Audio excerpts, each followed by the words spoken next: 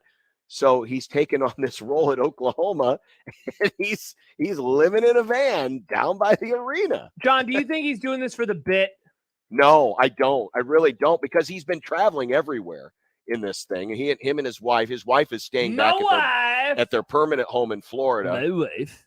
But during the basketball season, he's been spending the whole time, sleeping in this van. And big dork move from old Doc. I mean, can't get an apartment for the season. I think he really likes the van. Yeah, Live in La Vida Camioneta Grande. Yeah, I'm definitely not getting no van. I'm not going to live in a van. That's not how I roll. I think I'd do a van. I know. Yes, I know van. you would, but that's not how I roll. Why not? I mean, it's a really nice van. I'm sure it's great. I like having, four walls. There are 4 walls in a van. I like having, indoor plumbing. Indoor plumbing and vans. Well, he does. He has a shower. I like having a big bathroom. He definitely doesn't have that. Why do you need a big bathroom? Because I like having a bathroom where I can move. But remember, the arena, the Lloyd Noble Center is right there. He probably does a lot of that stuff in the locker room. That is a positive of being nice. That is a positive of being a coach. He's probably got the permanent card key. He can just get in and get out whenever he needs to. That said, I like driving home now. I used to live 2 minutes away from the station. I like living 20 minutes away. I like decompressing after the show. I can. Well, think he about does. things. He decompresses on the 400-step walk There from you the go. front door of the arena to the van. Nice to get your steps in. Stan does point out we're talking about $200,000 vans. So yeah, it's van's pricey. Yeah, it's a pricey van. It's like the Madden Cruiser. That's what he, in fact, in the story, he actually said, "Hey, John Madden, he went everywhere in the Madden Cruiser. I go everyone in the Docster," he calls it. Mm-hmm. The Docster. Doc Sadler is one of the great people that we have ever come across. Why didn't he call it the Saddle? Not a bad question, Nick. I don't know. A Docster sounds cooler to me. Not a bad question. Sounds like a European sports car. By the way, real quick, speaking of basketball, we never got a chance to read the Jack tweets. Should I do that right now, or do you want to do that next? Let's do that next, because Okay. we do have Steve Sipple coming up. Yeah. We'll take a quick break and be right back. It's Unsportsmanlike Conduct on 1620 The Zone. Big names, big games. We've got them all. 1620 The Zone. It's your time for higher education, not higher debt. And it all starts with a scholarship application to Metropolitan Community College. Every year, MCC awards more than $3 million in scholarships to students. In less than 5 minutes with a single application, you can apply for all the scholarships available to you. It's your time to path forward. Let MCC show you the way. Register today. Classes start March 9th. Apply today at mccneb.edu/scholarships. The brand new Dollar General Distribution Center in Blair is now hiring. Starting wage is up to $22 per hour with benefits including medical, dental, vision, 401k, and a $2,000 sign-on bonus. Apply today by texting DG Warehouse to 25000 or online at dollargeneral.com/careers. Again, apply today by texting DG Warehouse to 25000 or online at dollargeneral.com/careers. Dollar General can't wait to have you become a team member at their brand new distribution center. Guys, let's face it, there is a time when you just need to get out of the house, to have your own place, to be with the guys, or just a quiet, relaxing place for yourself. Well, Hearth Cigars and Pipes Lounge hears you loud and clear. Settle in. Escape to Hearth Cigars and Pipes Lounge for an incredible selection, plus premium cocktails, a knowledgeable, friendly staff, state-of-the-art humidor, and incredible lounge. Hearth Cigars and Pipes Lounge, just off I-680 at 48th Street next to Cubby's. My doctor told me my blood pressure is borderline. I figured I could worry about it or do something about it. So I took control with Garlic Healthy Blood Pressure Formula. It works safely and naturally to help maintain healthy blood pressure with a custom blend of garlic, vitamins, and minerals. And it's odor-free. I'm taking charge with Garlic Healthy Blood Pressure Formula. These statements have not been evaluated by the FDA. This product is not intended to diagnose, treat, cure, or prevent any disease. The term natural references only the garlic in the product. Use as directed. Experience the Woodhouse difference at Woodhouse Chevy in Missouri Valley. Make every day a getaway in the 2023 Chevy Equinox. Whether hauling the family or supplies, the Equinox is built for both, with folding split bench seats and rear cargo hidden storage. Standard Chevy Safety Assist keeps you confident on the road, and switchable all-wheel drive allows you to adjust to changing driving conditions. Shop Woodhouse and see the 2023 Chevy Equinox at Woodhouse Chevy, exit 75 off I-29 Missouri Valley, or WoodhouseGM.com. Chevy, find new roads. Finding great people to hire is like trying to find a needle in a haystack. It's pretty difficult, right? Well, ZipRecruiter has mastered finding a needle in a haystack, so they take it to the next level. They make hiring so simple that it's like finding a needle in a needle stack. And that's why you should try ZipRecruiter for free at ZipRecruiter.com/radio. Here's what it's like to use ZipRecruiter. They have so many qualified candidates that it's easier to find the right ones for your roles. In fact, 4 out of 5 employers who post on ZipRecruiter get a quality candidate within the first day. That's a lot of needles. So how do they do it?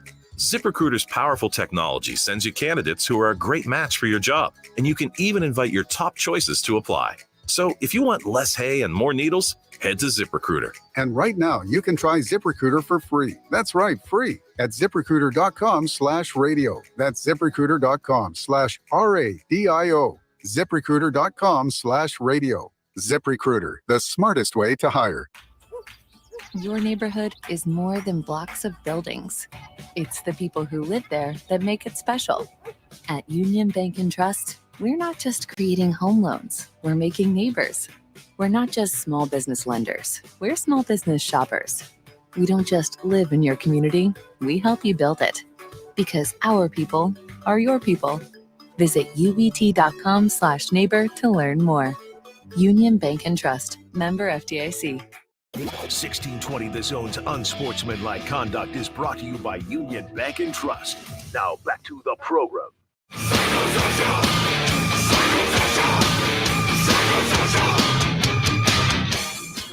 I forgot that we had a theme for Jack Mitchell's insane tweet threads. Before we get to that, I'll remind you that the Doobie Brothers are going on tour. The 50th anniversary tour is coming to the Tyson Center in beautiful Sioux City, Iowa on Saturday, June 17th, a.k.a. the third day of the starting on a Thursday? I thought it was starting on a Friday. I think starting on Friday. Opening ceremonies are on second day of the College World Series. Yeah.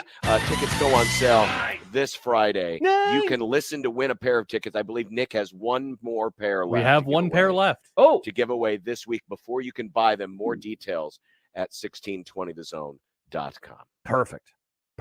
They do be brothers. So now, last night, the big controversy, or not controversy, but the concern amongst the Nebraska ball fans was that Jack Mitchell was going to make an appearance at Pinnacle Bank Arena. Yes. This recent run of success has coincided with Jack striking from going to games in Lincoln, home games in Lincoln. And he was threatening on making a return last night. In fact, it got so bad that Caleb Hendry, his coworker at KLIN, had a video done where he had some celebrities, including Kent Pavelka and our own Connor Happer, basically telling Jack, stay home. Yes. Now, as it turns out, he did stay home. He pretended like he went. Did you see this? Did you hear about this? No, I did not. He put together a tweet thread where he was like, I'm here. I can't wait. I'm traffic. And then he was like, just kidding, I'm at home. And he even had a starter kit for like pretend foods that they have at the arena, and he ate them at home. Yeah, I know, Nick. Jack is an interesting person, as we know every Monday at 2:45. At least he committed to the bit. He committed to the bit, very much so, indeed. So was this the Twitter thread? No. Okay, so here's what I want to. I'm going to read you some of these tweets that he had last night because I'm worried. I'm worried for Jack. So I know. He tweeted out last night. I guess I can look at the timestamp on this. He tweeted last night at. Man, Twitter is so slow these days. 9:41. This is going to be an all-time groin kick. So that's in the moment. I'm like, ooh, wow. Okay. So he put a lot of eggs into the basket. John, it continues at 9:43. So 2 minutes later, he tweeted, when you think it changed, it didn't change. It's about pain maximization. It's about hurting you. It's psychological warfare, and you are the casualty. You don't know when or how, but you will be decimated. Things aren't going well for Jack Mitchell at this time. But 3 minutes later, again. I feel like I need to have the Kinburn Civil War song. You in the might background. need it. I At think we 9:46. do. Actually, you know what? That is actually a great idea. We do need the Ken Burns. It's Civil definitely War not in soundtrack. next gen, Nick. Yeah, just hop onto YouTube. So do I need to filibuster? Do I need to kill time while Nick looks for this? Just keep going. All Well, right, but all right. we'll remember this for next time because yes, there will be a next time. 9:46. So 3 minutes after that, the last month was a dream, a fantasy. It wasn't reality. The high is over. Soon. Hope you enjoyed the fun. We continue, John, to 4 minutes after that. It won't stop. He tweets 2 words. I'm done. Dearest Mulva, I write you from the battle lines of PBA. Mulva. That's his daughter. I Remember his thought you daughter. were going back in time. No, I no, don't believe there was anyone named Mulva in the that's true. 1860s. Finally, the last tweet at 9:51. And this is the one that kind of started my research. I did my own research into Jack's Twitter feed.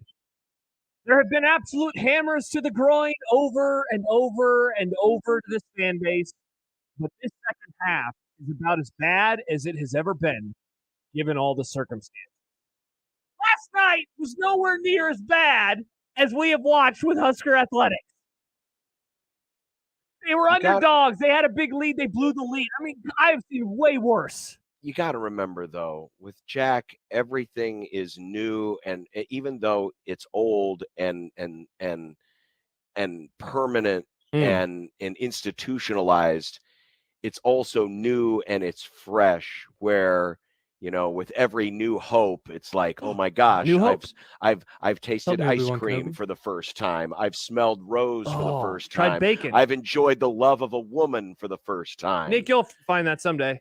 God, I wish. And then, with every depression, it sets him back. And then we just continue to ride the roller coaster. So, yeah, this is the pattern of Jack. And it never has an end. Just as the pattern of Nebraska ball never has an end. The pattern of Jack Mitchell and his reaction to Nebraska ball never has an end. It's always very predictable. It is. Yippee says last night wasn't even that bad, LOL. Yeah, I thought last night was a bummer, but I don't know.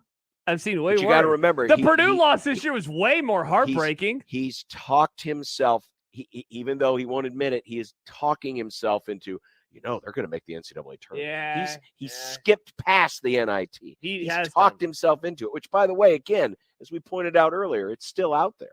No matter what happens last night, no matter what happens this weekend, it's still out there. Now it's already here. It's certainly an easier path if they could find a way to beat Iowa and get a little bit of help. But that's why Mr. Schaefer has such a nice, healthy attitude about this. He does. It's like the health hey, boy. You know what? No, this didn't stymie any of the momentum from the last month. They've given me something, to hopeful for, which is, of course, mostly next year. But the season's not done yet. No.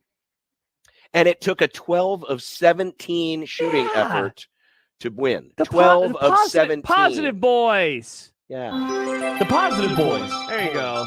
Boys. There you go. You just got to find the positive in everything. Mm-hmm. Or if you're Jack, you get your legs sawed off and, put a little iodine on it. Oh. Put a little iodine and cocaine on it. And they send you back into battle with a wooden leg. Mm-hmm. And now you're the guy carrying the flag and hoping not to get shot. Indeed. Again. Indeed you are. Keep that music. Get that music. Save it.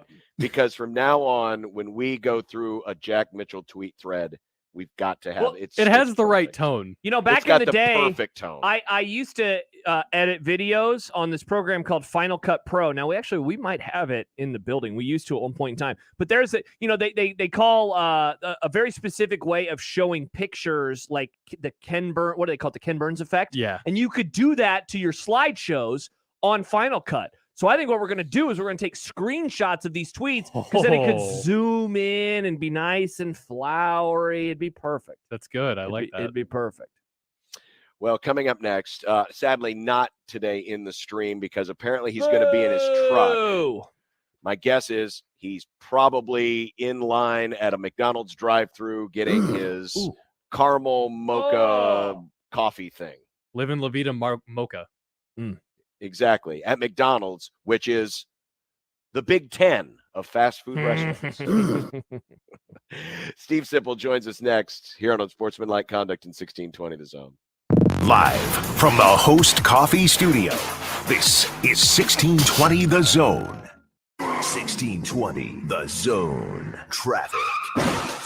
From the Zoom Drain Time-Saving Traffic Center, heads up a crash on eastbound 370 at 66th that's causing slow going back from 84th Street. If you're west on L Street, delays between 50th and 60th. Slow going on northbound and southbound 144th between 370 and I-80. And then if you're west on Dodge, delays between 72nd and 90th. I'm Mike Neville. This time-saving traffic is brought to you by the Nebraska Lottery. Cash Blast from the Nebraska Lottery is back. Until April 18th, buy a 2x2 ticket and enter to be one of 14 winners of $5,000 or $500. Details at anylottery.com. 2x2 top prize odds, 1 in 105,000. The road to the NCAA tournament begins on Friday night for the Omaha men's basketball team. Hi, everybody. I'm Gary Sharp. The Mavericks open up the first round of the Summit League tournament against Kansas City from Sioux Falls, South Dakota. We'll be on the air with pregame at 8 o'clock. Tip-off 8:30 on 1180 The Zone. Let's face it, credit cards are pretty much a necessity. New tires for the car? Here's my card. I order takeout, here's my card. And most of us just accept the high interest rates credit cards charge as a necessary evil. What are you going to do? Get a low fixed-rate credit card consolidation loan from Lightstream from $5,000 to $100,000 and pay off those credit card balances. Apply online, and you could get your money as soon as the day you apply. The average credit card company charges over 19% APR. But with Lightstream, you can get a fixed rate as low as 7.99% APR with autopay and excellent credit. Now I can pay off my high-interest credit cards and save money with a much lower rate. Apply today at lightstream.com/radio and get an additional interest rate discount. That's lightstream.com/radio. Lightstream.com/radio. Subject to credit approval. Rates range from 7.99% APR to 23.99% APR and include a 0.5% autopay discount. Lowest rate requires excellent credit. Terms and conditions apply and offers are subject to change without notice. Visit lightstream.com/radio for more information. Give your business a whole host of options with Host Coffee. The most impressive selection of office coffee, water options, healthy food options, and vending technologies. Host Coffee, serving you since 72. Be a part of the Host Coffee team today. If you'd like to work for a trusted and loyal family-owned company that understands the needs of working families, Host Coffee has your opportunity. Apply at hostcoffee.net. I always wanted to learn Spanish, but I never thought I'd have the time. Then I discovered Babbel. Babbel's lessons are fun. They only take like 10 or 15 minutes, and in 3 weeks, presto, you're starting to speak another language. Like magic. I love that Babbel's lessons aren't just robots talking. They're voiced by native speakers, so you get the pronunciation just right. And they're designed by real language teachers, so you learn how to have real-world conversations, things you'll actually use. It's incredible. After using Babbel, I'm ready to start having real conversations in French. There's all kinds of ways to learn. Use Babbel's podcasts or games or videos. You can even join live classes with a language teacher. If you want to learn a language, there's no faster, easier, better way than Babbel. Babbel. Babbel. Babbel. Évidemment.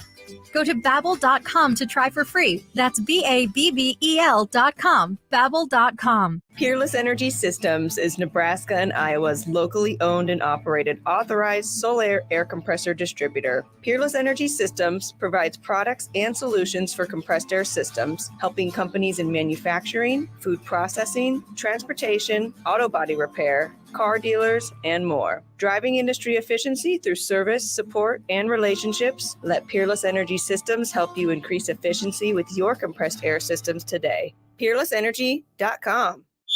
Tickets for less. Best seats, best prices, no per-ticket fees. Ticketsforless.com. KOZN Bellevue, Omaha, Council Bluffs. This is 1620 The Zone.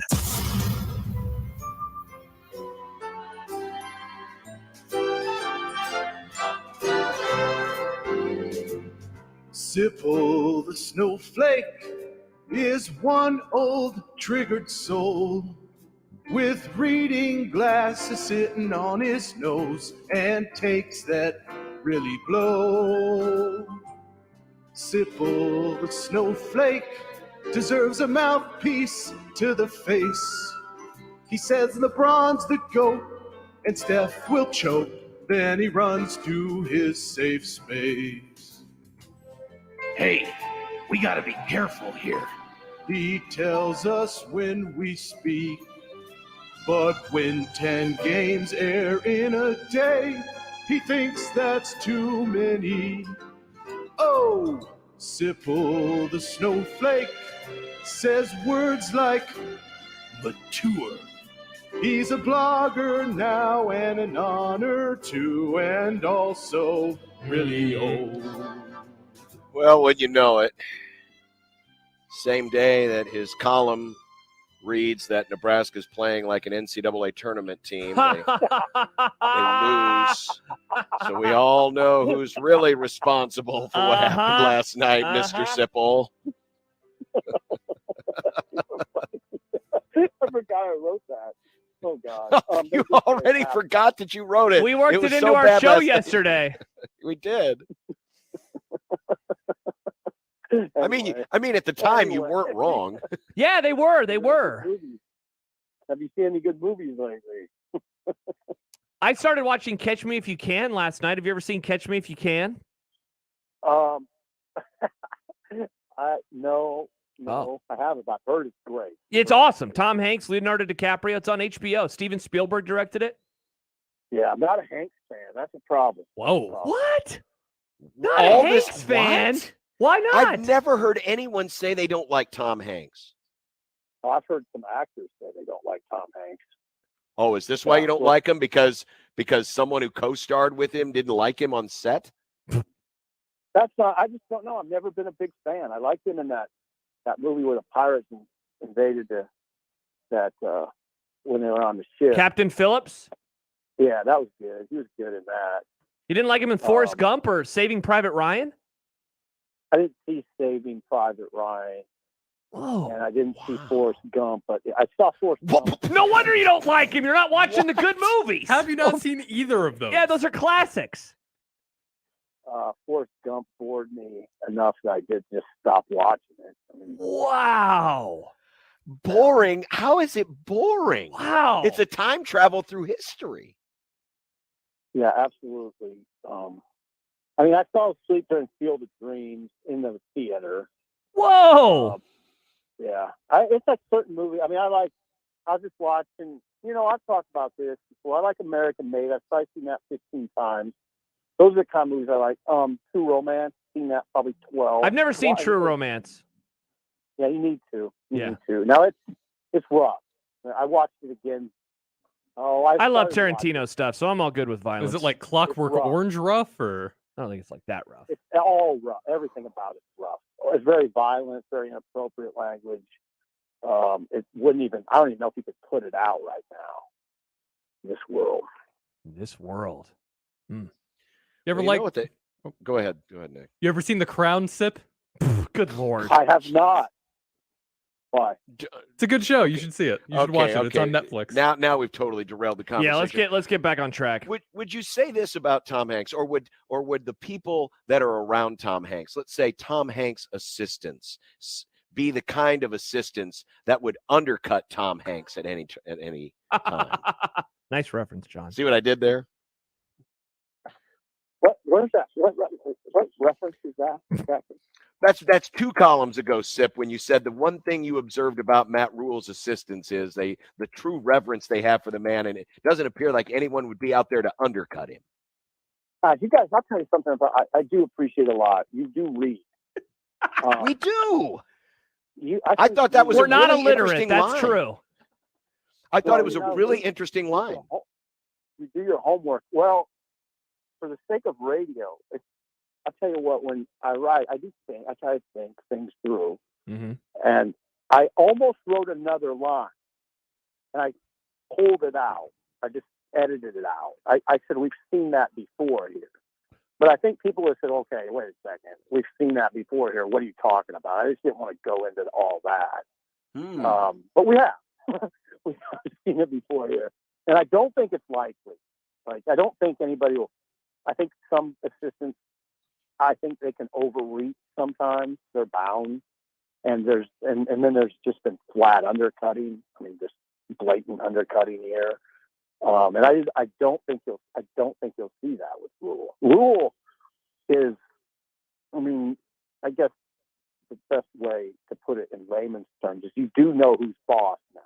For instance, when Bo was here with Frank, I don't know. I mean, Frank was the boss, but Bo was always just kind of loomed as a threat, if only because of the success he was having and his profile was so high. He came in and won people over to such a high degree that it was, you saw at least the potential for a problem. I'm happy you said that you added that qualifier, Sipple, because when John and I, when we read that the first time, we were talking about it, and we said there is definitely a bigger story here of assistants doing this in the past. And so I'm not surprised that you took that out because, I mean, honestly, yeah, that would have overtaken the reaction from the rest of the piece. Yeah, Diaco was a good example of, I don't know that there was a blatant undercut, but his profile was such that, I don't know. I mean, how much do you think he listened to the head coach? It was, you see the difference, what I'm talking about? It's way different. Yes. I mean, the dynamic is much different, and it doesn't even have to be anything nefarious. It could just be as simple as like Barney Cotton had. I don't know, he had a lot of experience as a coordinator. I mean, even Barney was a head coach, kind of. So Barney had been a head coach before at New Mexico State, or one of the two New Mexico State. So I don't know. It's just there's nobody on this staff that's been in. Well, I guess that's wrong. Satterfield's been a head coach at Tennessee Tech, which is roughly the rough equivalent of New Mexico State. But anyway, it's just a different dynamic than we've seen here. No, I totally get where you're coming from, Sip, and I'm glad you went all the way back to Bo and Frank, because that's something that maybe not a lot of people knew in that moment. But even though Frank hired Bo, and certainly it wasn't something that similar to we all know that Diaco really wasn't hired by Mike Riley. I mean that seemed to be energized and engineered by Sean Eichhorst more than anyone else. But there was, especially when the defense got off to that great start and Bo started to take on a cult of personality with among the fan base, that it caused some fissures perhaps within the coaching staff. And then of course, as the season boiled on and there was worry that that Peterson was going to fire Frank, and that's why I think a lot of people reacted as negatively as they did when, even though Bo was picked as the interim coach for the bowl game but wasn't picked for the full-time job, I think part of that also went into the consternation of Steve Peterson. So yeah, you're right, Sip, in that a staff that's not totally together can certainly be a distraction. I guess to look at it from the other extreme, you mentioned there might be a reverence to the point where it's almost reverence. Can it go too far in the other direction where there's not enough challenging, there's not enough brain trust in the room with experience to say, are we sure we should be doing this? Oh, you nailed it. The head coach has to be challenged at times. You can't be afraid to challenge the head coach. And I'm not suggesting that Rule has a culture that in which you can't challenge him. My guess is the opposite. My guess is that Rule has a culture where he wants to be challenged. But we'll see on all that. We just don't know. And I'm not. You know what? I want to go back to the Bo thing. I don't know that staff there were fissures. I just think you said it really well. Cult of personality was such a factor, and I don't see that right now in this staff. Now, let's say Tony White's defense 6 games in is a top 10 defense. Well, I mean, then it get interesting, right? And it could get interesting with Tony White. Yeah. The I don't envision that happening, but maybe 2 years down the road, he's got the top-ranked defense in the country. Even in that situation, though, I don't think it would be like a Bo Pelini. I think it would be more, well, Tony White put himself in position to be a head coach elsewhere, not a threat to Matt Rule necessarily. I guess unless the program at large is struggling. So I don't know. It's all. I just find it to be a fascinating conversation. It is. I just go back to, you clearly know who's boss right now. You know, like if you, I don't know, when it was Bo and Frank, it was kind of always after a game, you might be more apt to quote Bo first. Yeah. You know. Well, the defense was the star that year. To seek out Bo first. Right now, you know, Rule is, you know, you're going to Rule. Rule is the word. That's the coach you need to talk. So I don't know. It's just sort of interesting. Yeah, and I would add too, at that point, by 2003, Frank Solich was in his 6th year as head coach. So he had been an assistant for many years before that, kind of old hat by that point, whereas Bo was the shiny new toy. So whereas all of these coaches outside of Donovan Raiola, are all obviously new.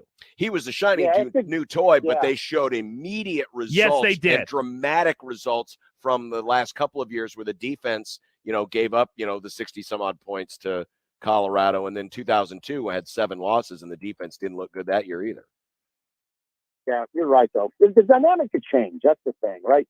What we're seeing in this snapshot of time, it could be very different within a few years. Yeah. No, I would agree. I would agree on that. But it is interesting because, yeah, just like, you know, if you've had an offensive coach and he failed, you got to get a defensive coach, and you go through this cycle.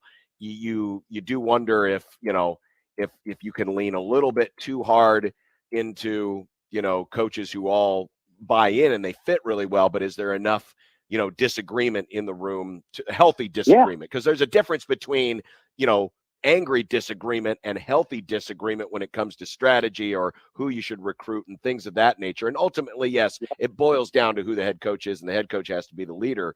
But you want to put together a staff where it feels like, hey, we've got some real give and take here, because sometimes even the best ideas need to be challenged. Oh, no doubt. I'm leery of any situation where everybody's getting along. I just think this is something's odd about whatever. It could be at your radio station. If everybody's on the same page all the damn time, then I don't know. I mean, I don't know how productive that is. You need people going at each other sometimes. Sip, time for the weekly question about Dylan Raiola for you. Here's the way that I want to approach it, because we know that he's going to go on an official visit later this month.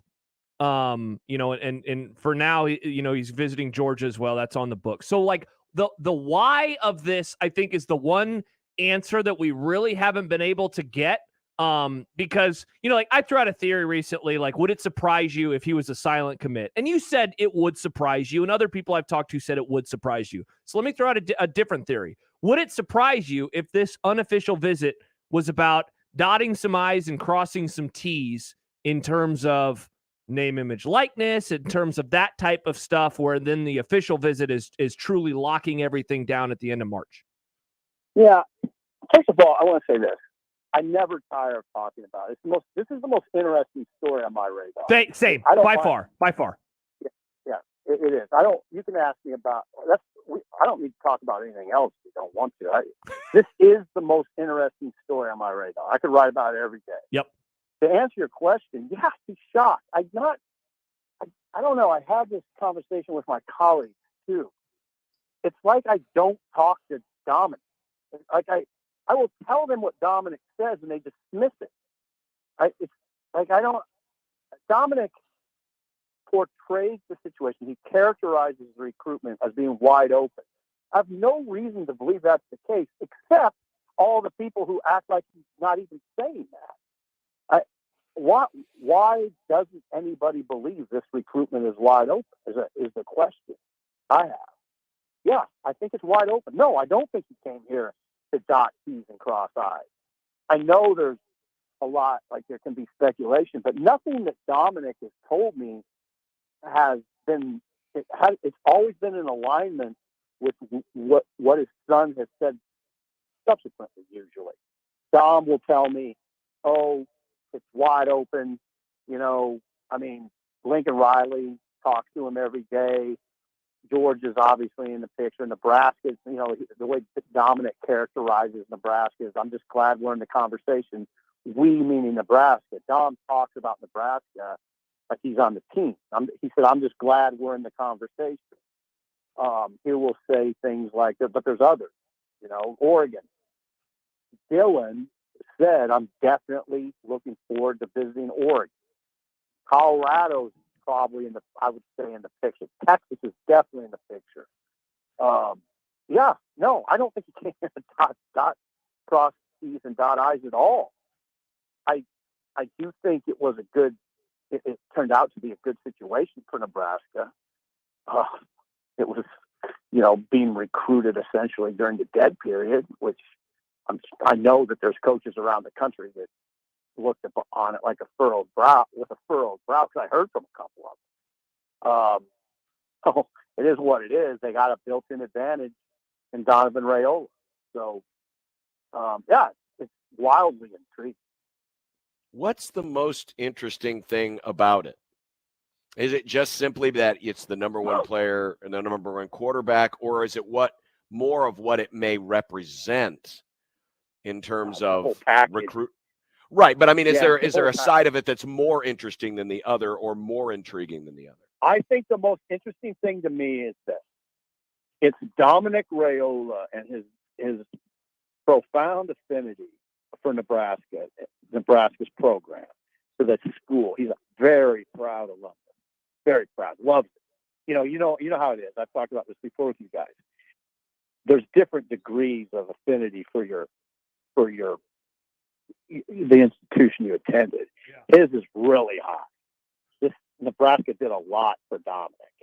So you have that dynamic, and how much will that impact his son? That's what I'm always kind of trying to read. And my read is, this will be Dylan's decision. It won't be Dominic. Like, Dominic saying what he says, like, "I'm just glad we're in the conversation," is revealing to me. Because it tells me that essentially that, where I want him to go. I'm talking like Dominic. Where I want him to go, but this is his decision. So that dynamic, Dominic, All-American center, has his name emblazoned on the stadium, versus the number one quarterback recruit in the country, has the potential to go to that school, but is being recruited by everybody else. That's the most interesting part of it to me. Sip, we began the conversation talking about hoops. I did want to ask you about Casey. I thought we started by talking about how much he hates Tom Hanks. No, that was the second thing. Thing. Remember, the first thing was how he said they were an NCAA tournament team. That's right. Yeah. Hey, Hanks isn't cool. It boils down to that. Hanks isn't cool. Did you hate Toy Story? You think he's seen Toy Story? Have you seen Toy Story? Of course not. Cool. Think about cool actors, like McConaughey, Affleck, Casey Affleck. Casey Affleck. What? Sip, how do you have the worst takes about everything? Casey Affleck. Jeremy Renner. Big Hawkeye fan, big Avengers guy. Big Mission Impossible guy. He was in a movie. He was? Yeah, he was. Are you a Tom Cruise guy? Yeah, American Made. Oh, that's right. The American Made. Yeah. Let me ask you about Casey. There's not Casey Affleck. No, not Casey Affleck. Casey Tominaga. There's been obviously a ton of conversation the last couple of weeks about him and his future and NIL, and how because he's an international student, what he can't get here, what he could get if he went and played pro ball over in Japan. But one thing that I have heard, of course, is like the one maybe thing that Nebraska could promise at least would be the competition of playing in the Big Ten and hoping to get him into the NBA. Is that realistic? Is it a realistic proposition that he is potentially an NBA player? Because I really don't know the answer to that. And so I'm wondering how big of a pull that could be for him in Nebraska for another year. Well, we need to do what you need to do. What I need to do probably is talk to draft guys. That scouts for the NBA that has that sort of knowledge and background, because I'm always a little thrown off by that discussion.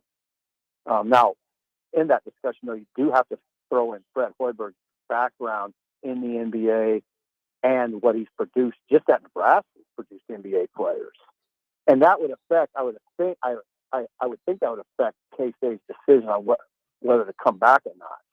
If he does have designs on the NBA, which he does, I mean, Fred could help him, and so that's a big card on Nebraska's side. Do I think he's an NBA player?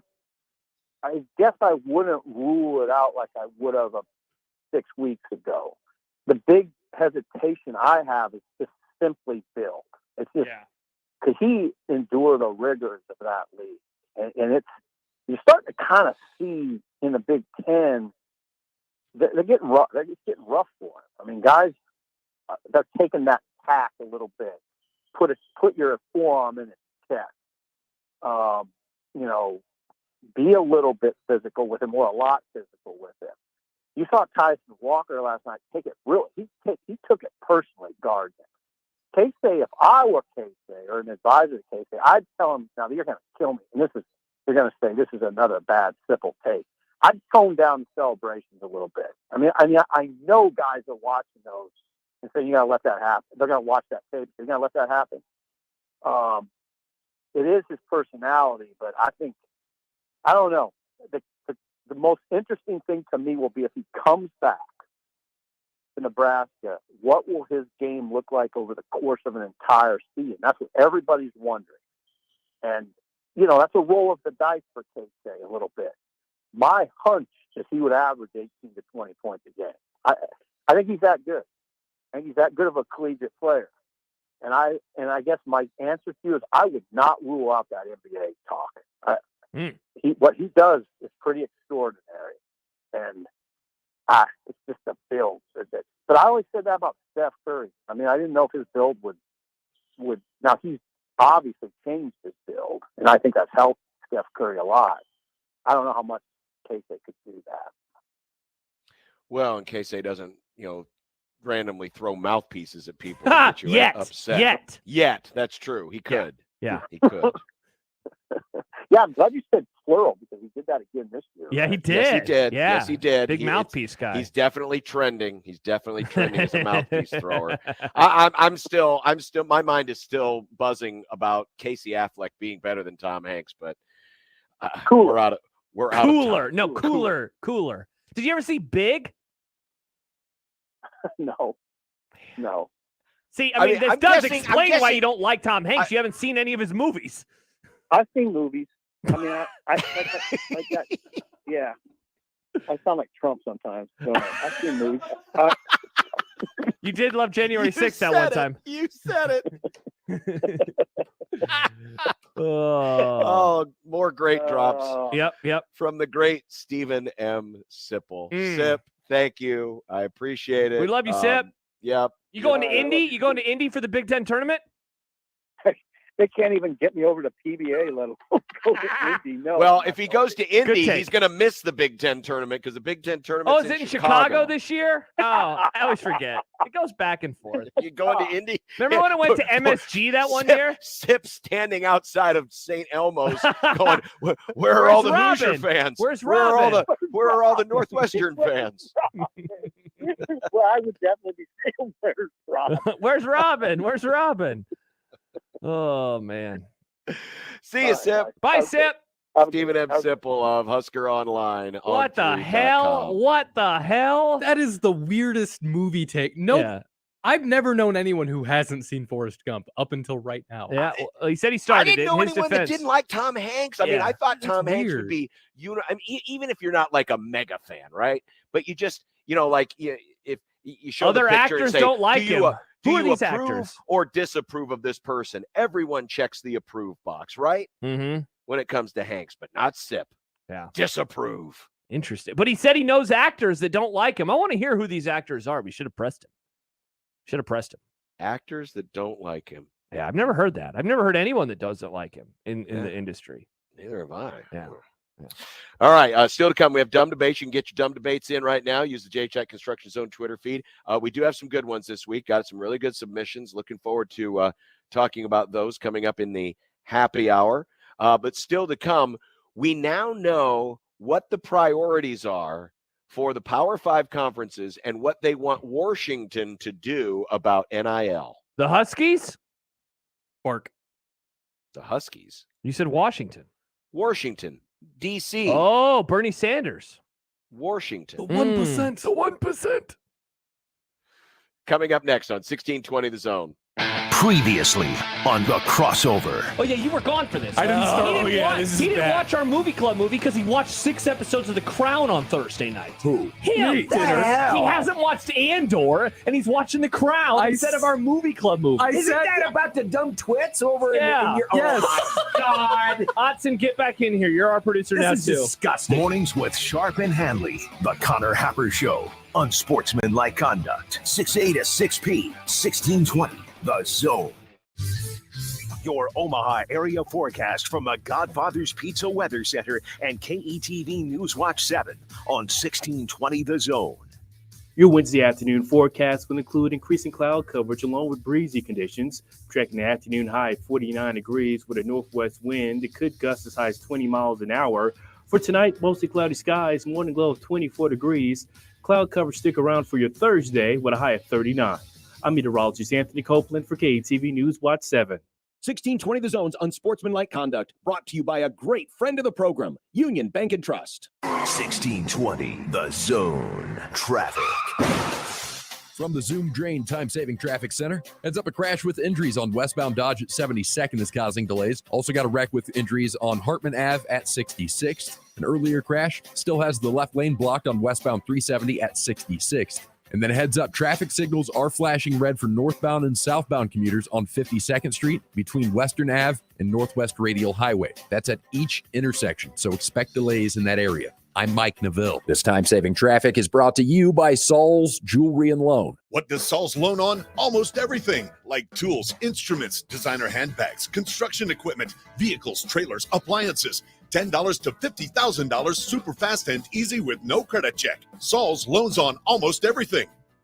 Did you know that radon is the #1 cause of lung cancer for non-smokers and that our region has some of the highest levels in the country? Radon Defense Midwest can test and fix your home. Visit radonradio.com for an exclusive offer for 1620 The Zone listeners. That's radonradio.com. All investments involve risk, including losses. Past performance does not guarantee future results. Has the stock market slumps and instability this year got you concerned? Would you like a way that could protect your retirement when the markets are down? Gold Alliance would like to give you 2 free reports, the Inflation Survival Plan and the Stock Market Correction Plan. Both reveal how to protect your savings in uncertain times. It's absolutely free. Don't wait. Call 800-200-2079. 800-200-2079. 800-200-2079.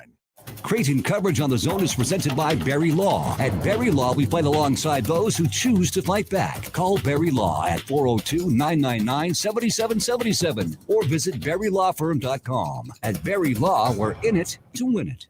If you were at the sports show, you know what's new in RVs that Leach Camper sells. And show deals are extended. Plus, check out our blowout sale on 2022 models with no payments for a year with approved credit. Visit LeachCamper.com. And don't forget, coffee's always on. Your Omaha Maverick hockey team is on the road to take on rival North Dakota for their final regular season series this weekend. Pregame is at 5:30 Friday, puck drop at 6:07. It's UNO at North Dakota on your home for Maverick hockey. News Talk 1290 Coil. Let's face it, credit cards are pretty much a necessity. New tires for the car? Here's my card. I order takeout. Here's my card. And most of us just accept the high interest rates credit cards charge as a necessary evil. What are you going to do? Get a low fixed-rate credit card consolidation loan from Lightstream from $5,000 to $100,000 and pay off those credit card balances. Apply online, and you could get your money as soon as the day you apply. The average credit card company charges over 19% APR. But with Lightstream, you can get a fixed rate as low as 7.99% APR with autopay and excellent credit. Now I can pay off my high-interest credit cards and save money with a much lower rate. Apply today at lightstream.com/radio and get an additional interest rate discount. That's lightstream.com/radio. Lightstream.com/radio. Subject to credit approval. Rates range from 7.99% APR to 23.99% APR and include a 0.5% auto pay discount. Lowest rate requires excellent credit. Terms and conditions apply, and offers are subject to change without notice. Visit lightstream.com/radio for more information. Make the right call, fans. The Rooferees at John Higgins Weather Guard. Rooferees. This is Unsportsmanlike Conduct with John Bishop and Josh Peterson. Absolutely cold cock. On 1620, The Zone. I got all the time in the world. Welcome back. As always, we're having to bask in the glow of another great Sipple appearance. Incredible. Check it out in the podcast. Now, I'll admit, I also did not get the whole Jeremy Renner reference because I didn't know that he was the character Hawkeye. Mm-hmm. Yeah, that was one of them Marvel movies, right? Yeah, that. Not to explain the joke because it makes them less funny, but Sipple hates movies that aren't based in reality. So the first character that I thought of him as was a superhero, which I know Sipple has never seen those movies. Oh, does he not like Mission Impossible then? Mission Impossible is not a superhero movie, right? It's not. It's also not based in reality. It's an action. He likes action movies. He likes action movies. I mean, there's an argument to be made that a lot of the things that happen in a movie like Mission Impossible don't actually happen in real life. Oh, for sure. But that's neither here nor there. Speaking of real life, though. Yeah. We have a new leader. We have a new president. President B. President B, John, it's been over 24 months. You got to deal with it. He's still your president. 24 months. No, it's been over 2 years, Nick. President B just literally started. I don't know what you're talking about. President B. Charlie Baker, ladies and gentlemen. He is your new Mark Emmert. He is your new punching bag. I hate this guy. For people who hate the NCAA and everything it stands for, even though, remember, the NCAA essentially are the schools. But he is the new president. Of course, one of the biggest things, one of the reasons why he was hired, because he's a former politician, is he was hired. What was he again? Was he He's the governor of Massachusetts. Okay, so he wasn't in Congress. No. But he knows Is he a lib? People. I don't remember what party. I think he might have been. He might have been one of the good guys. One of the good guys. He is a Republican. But politics neither here nor there. Yeah. One of the Stick things to sports. One of the things he was brought in for, and one of the main things he's going to be working on is trying to get legislation at the federal level to govern name, image, and likeness. The NCAA has been on this for years, saying, "Well, we can't have all these different laws. We got to have something, and we need our antitrust exemption. We need our protection." Well, the Power 5 conferences are the ones kind of leading this charge because they got all the money. And On3 got a copy of the memo from the working group when the Power 5, or as the hoity-toity folks in the NCAA like to call it, the Autonomy 5. We're not the Power 5. We're the Autonomy 5. But those conferences met, and essentially they put out their battle plan for this is what we need to have in NIL legislation. If NIL legislation is going to pass at the federal level, these are the things in the legislation we need to fight for. These are the must-haves, as they call them, the must-haves. And there are 5 must-haves in the memo. So the first 3 of the must-haves are about preventing 3 things using federal legislation. Number 1, they want to prevent college athletes being classified as employees, which has been something the NCAA has championed for. That will be, of all the things that will change. And look, for the record, I do think that they will be employees at some point. That will be the last to fall. That's the last stand, is them being that employees. Is absolutely the last stand. That's the Everything white whale else can for fall. the other side, and that is what's the opposite of a white whale? They're the whale. That's the whale. But now they want it codified in federal law, right? Yeah.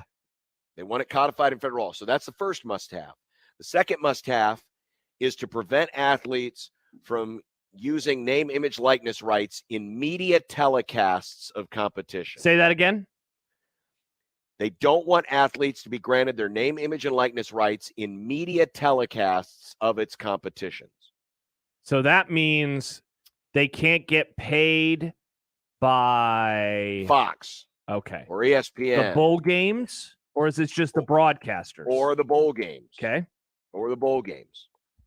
And then the third and they want these codified, like you said. They want these. They want these codified in federal law. These are the must-haves. The third must-have is they want to prevent NIL or third-party payments being used as, quote, recruiting or participating inducements. Now, how the hell you enforce that, I have no idea. Because literally, NIL is used for a recruiting inducement. Yeah, even if you don't literally use it as the inducement of like, hey, if you come here, you'll get $1 million. Once the student gets there, then they can potentially make $1 million. So I don't know how you would codify that into law because they'd figure out a workaround. Now, those are 3 of the 5. The other 2 must-haves aren't as juicy, but essentially they want the federal law to preempt state laws. That's a no-brainer. Sure, because that helps that it's not piecemeal. Right. And the other is to provide, quote, legal liability protection for these following provisions of the new law, at least prospectively. I have no idea what that means. Yeah, we need a lawyer to help us out with that one. That's a word salad. Now, there are additional categories that they would like to have.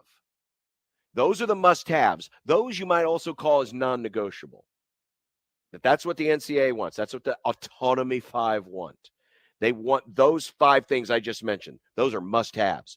These other categories are negotiable. The negotiables? So here are the things they're willing to give up in order, because, when you're trying to pass laws, there's a little give and a little take. So when the official law, when the bill is first introduced, it's got everything in it.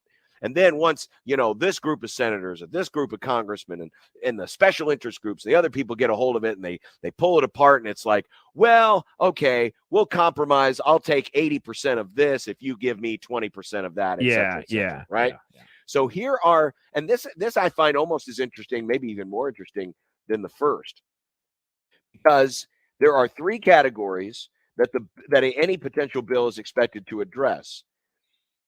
And according to the memo says these 3 items are what we consider and what the Senate will consider the price to obtain our must-haves. So again, these are the things we're willing to give up in order to get the things we absolutely have to have. The memo also says, quote, in other words, we must be prepared to negotiate and possibly compromise on items in order to arrive at a bill that can pass the Senate and be signed by the president. And those 3 items include something called additional student athlete support, which the memo says, quote, could be in the form of revenue sharing, direct NIL payments, other direct payments, all from the institution, which the memo actually says amounts to a form of pay for play. So this is something that would probably be discussed as part of the negotiation. If there's a senator who says, you know what, I'm not a big fan of this. I think you should be paying the athletes. The NCAA could say, well, maybe we could compromise. Maybe if you give me all of these other things, we'll do some revenue sharing with the players. We'll do our own direct NIL payments. We'll skip the middleman. Well, isn't this if I'm hearing this right, it almost sounds like the difference between being a contracted employee and a full-time employee. Bingo. And so because to clarify, for those of you who aren't familiar, if you're a full-time employee, like we are with the Zone. Yeah. Right. So we get our salary, our benefits, 401k, medical. Zone. We get all of those options. Yeah. When I work for Creighton, you're a contract employee. You get what? We get a 1099 at the end of the year. Exactly. In theory, I just get paid. Okay. I'm not getting any salary, any benefits. So that's a contract employee. So in this case, the athletes maybe they won't be seen as, because remember, one of the must-haves is to make sure that they are not classified as employees. But the giveaway for that was, well, you know what? But maybe we'll make them contract employees where we'll give them their NIL payments or we'll give them some revenue sharing money. Yeah. And they won't get the benefits of a full-time employee. But they're still paying them. So I guess I understand, like, semantics-wise, you're not a full-time employee. You're still getting paid, though, by the university. Right. So. But you don't get some of the other protections that you get as a full-time employee. Then there's some other things, establishing a minimum standard of health care benefits. Yeah. And so they're willing to work. But I thought the one about the direct payments or the direct NIL payments, revenue sharing, rather interesting. And this is coming directly from a memo. These were the Power 5 or Autonomy 5 conferences gathering together and saying, all right, these are the things we have to have in our NIL federal legislation if it's going to do us any good. And they're basically right out there in the open saying, maybe we could end up paying these guys after all.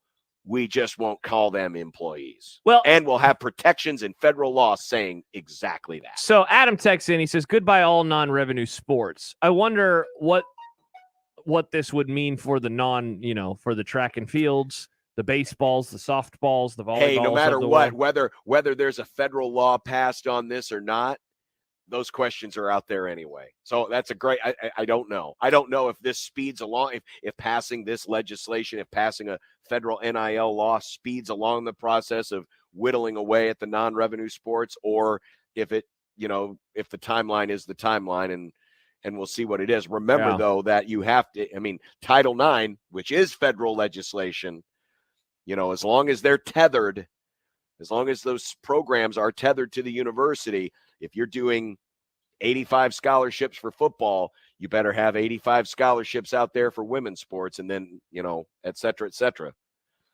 Yeah, so and by the way, that's still out there as well. Yeah, and Shane points out in the Equitable Bank inbox, he says full-time versus contract is, and then he just writes health insurance. And yeah, I obviously understand the difference. Yeah, it's 401ks and benefits like that, but it's just funny that they're like fighting this battle where we don't want to pay them, but we will pay them. we don't want to pay them, but we will, as long as they can't have health insurance or dental or whatever it is. Exactly. So, I just thought that was very interesting. Now, whether or not this actually goes anywhere, we have no idea. Remember, there's a lot of, as politicians will do, they will primp, they will preen, they will posture. Well, John, look, they have so much other stuff going on. I just don't know why this is going to be the cause that people think that Congress is going to hold up. But maybe because it seems like one of those few things that both sides of the aisle are like, yeah, they should get paid, and for different reasons. But often when we have these discussions, the left and the right are coming together in agreement that, Johnny Football should get dollars for his services, But if the NCAA is willing to work with them on that and saying, well, they will get dollars for their services. Yeah. We're just not going to call them employees. Oh, and you're going to give us some other protections from NIL and the like. Yeah. I don't know, but it's all about getting in the right hands of the right introducer and then getting it through the committee and the whole process. If you remember your civics, the process of actually getting a bill to the actual floor for actual debate, a lot of things will change. And then, just because the House passes one version doesn't mean that the Senate goes along in 100%. And then they would lockstep. Let's say that they pass, and then there's even more compromise. Yeah, exactly. Not to mention the number of votes that you'd have to get, not in the House, but in the Senate. Yeah, I don't see it, but that's just me. 402-951-1620. We still have dumb debates straight ahead. Update on Big Ten scheduling and where that process is right now. Also, a big NFL prospect in Indianapolis for the Combine. Wow. Facing an arrest warrant. Mm-hmm. We'll explain when we continue with Unsportsmanlike Conduct on 1620 The Zone. John Bishop here from McCarthy's 1 Hour Heating and Air Conditioning. Just reminding you folks to keep both your furnace and your AC tuned up. You should always have a regular inspection, especially for gas furnace owners, because you don't want to have carbon monoxide issues. And if you join the Comfort Club at McCarthy's, it takes care of both, because you get a twice annual inspection of both your furnace and your AC or your heat pump, whatever you have in the home. And it will also come with other great benefits like discounts on repairs, priority service, and a whole lot more. You can find out more about everything McCarthy's offers by visiting McCarthy's1hour.com. And remember, when you set an appointment with McCarthy's, they're going to be on time, because for over 50 years, their promise is always on time, or you don't pay a dime. Keep your equipment running efficient, safe, and keeping you cool in the summer and warm in the winter with McCarthy's 1 Hour Heating and Air. McCarthy's1hour.com. For the Jays, the Huskers, and even you Jayskers, we are 1620, The Zone. Are you the kind of person who feels sorry for anyone who works in an office? If you prefer to be outdoors in the sun, or the rain, or the hot, or the cold, then Quality Irrigation would like just 30 seconds of your time. If you have experience with irrigation systems and would love to work with a team that'll make your career more rewarding, Quality Irrigation is the kind of company that'll reward your hard work, smart ideas, and initiative. Visit quality-irrigation.com and click the Careers tab to apply today. Equal Opportunity Employer. Creighton Sports Update. Creighton basketball is here, and this is a season you won't want to miss. Affordable tickets for the whole family start as low as $10. Get your tickets online at gocreighton.com/tickets and cheer on your Blue Jays all season long. That's gocreighton.com/tickets. And that's your Creighton Sports Update. 1620 The Zone proudly supports Creighton Athletics. Ready to revolutionize your home's look? Smash those outdated windows and upgrade with J-Tech Construction, the official exterior and solar experts of the Huskers. For a limited time, qualified buyers enjoy no payments and 0 interest for a year. Plus, receive a free triple paint upgrade. Trust the best in the business and see why so many homeowners choose us. Contact us now and take the first step toward a stunning home transformation. The official exterior and solar experts of the Huskers, J-Tech Construction, your exterior experts.com. There are 31 days in March, and you can save $31 per month every month at GenesisHealthClubs.com. If you don't get started on your fitness goals today, then when? Tomorrow? Next week? Next month? Next year? Life's too short for that. Genesis Health Clubs is here all month, giving you 31 reasons to get started towards your summer fitness goals now, not later. Reason number 1. Abs like to sleep in. You have to start waking them up now if you want them to show themselves in the summer. Reason number 2. The safest, most sustainable weight loss is 1 to 2 pounds per week. The earlier you start, the farther you'll go. Reason number 3. If it is to be, it is up to me. Reason number 4. Results may take time, but you'll get blasted with endorphins and feel better today. Reason number 5. Because your health is worth it. 31 days in March. 31 reasons to get started today. And $31 to save every month when you get started at Genesis Health Clubs. Whatever your reason, go to GenesisHealthClubs.com today to get started. Hi, this is Sunny. And this is Darwin with DJ's Dugout. We are proud to support the Nebraska Vietnam Veterans Memorial Project being built in Papillion. Memorial tiles honoring those who served in the Vietnam War will be on display. If you have a loved one from Nebraska who served in the Vietnam War, visit nvbmf.org for information to support the Memorial Tile Project. DJ's Dugout is locally and Vietnam veteran owned. Dig in at the Dugout. Hi, this is Doug Nodgard with Equitable Bank. Great service never goes out of style. When the digital age dawned, many said computers would be able to handle many of the interactions that used to take a person. Boy, were they wrong. How many times have you called your bank and gotten a recording to press 1 or 2? Not at Equitable. Not only does Equitable answer your call on the first ring, it's answered by a human being. That's because Equitable Bank values its customers. Equitable Bank, we take banking personally. Member FDIC. Research shows listeners prefer a personalized experience. So to help you remember, Liberty Mutual customizes your home insurance. We personalized this ad for Amber, who really misses boy bands from the 90s. Hey girl, I'm the cute one, here to tell you how Liberty Mutual customizes your home insurance so you only pay for what you need. I'm the heartthrob. The only thing I love more than you is saving. And I'm the other boy in the band everyone forgot about. Just happy to be here.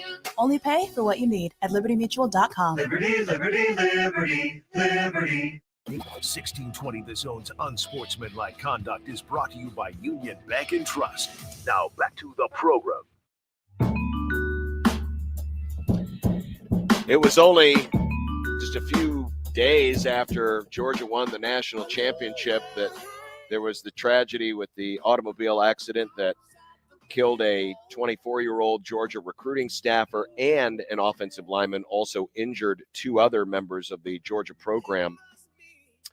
Well, the investigation of that case has turned up an arrest warrant, and it is for a now former Georgia star who is currently one of the top prospects in the NFL draft, Jalen Carter, who was charged today with reckless driving and racing in connection with the crash.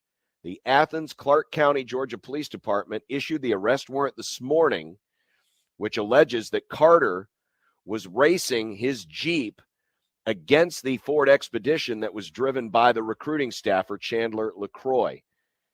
Now, initially, it was thought that it was a single vehicle crash. But as it turns out, the police are now alleging that the two were racing. They were swerving back and forth, changing lanes. And that is the reason why the crash happened. Carter was, he interviewed with police and said he was in the area, but he was behind the accident when it happened. And it turns out, at least according to what the police believe, they were not told the full truth of the story. A couple things. So Carter left the scene before police or emergency personnel arrived. I believe then he came back. So that's one part of the story. The other is that the car that was driven by LaCroix was traveling 104 miles per hour right before the crash. And a toxicology report showed that his blood alcohol, that's LaCroix, his BAC was 0.197. And remember, the legal... more than twice the legal limit. Yes, the legal limit is 0.08. So this is bordering on 2.5 times the legal limit for drinking and driving. And so, like, as this story has unfolded, we haven't really talked about it a whole lot.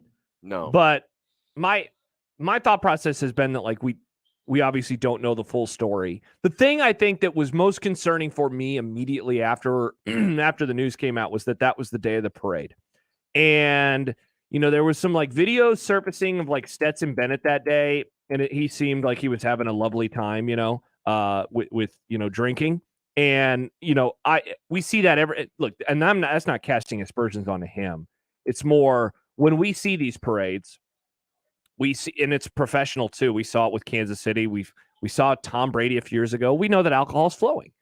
And so my first thought was, oh God, it's the day, it's the night, it's actually the next morning. It's what time was it? 2:00, one something in the morning. Mm-hmm. What's the old adage? Nothing good happens after blank, and insert whatever time you want to insert. So I've always thought that alcohol was going to play a part in this story. I just, was hoping that it wasn't going to be playing a part in this story. And so this bit of news, though, I think certainly was a curveball that I wasn't expecting. And it comes, as you mentioned, Carter is in Indianapolis. He was scheduled to speak this morning like a half hour after this news came out. Obviously, he didn't. And a warrant's out for him, so he's got to go back to Athens. But, the first thing that I did after reading about it was, all right, where was he in the last mock draft? So I searched NFL mock draft 2023. Mel Kiper's was the first one I saw. He was fourth. Yeah, fourth in the mock draft. I mean, so this is quite the sought after prospect. Coming out of Georgia. Just awful, absolutely awful. Carter did put out a statement. He didn't speak today, but he did put out a statement shortly after noon today that said, "It is my intention to return to Athens to answer the misdemeanor charges against me and to make certain that the complete and accurate truth is presented.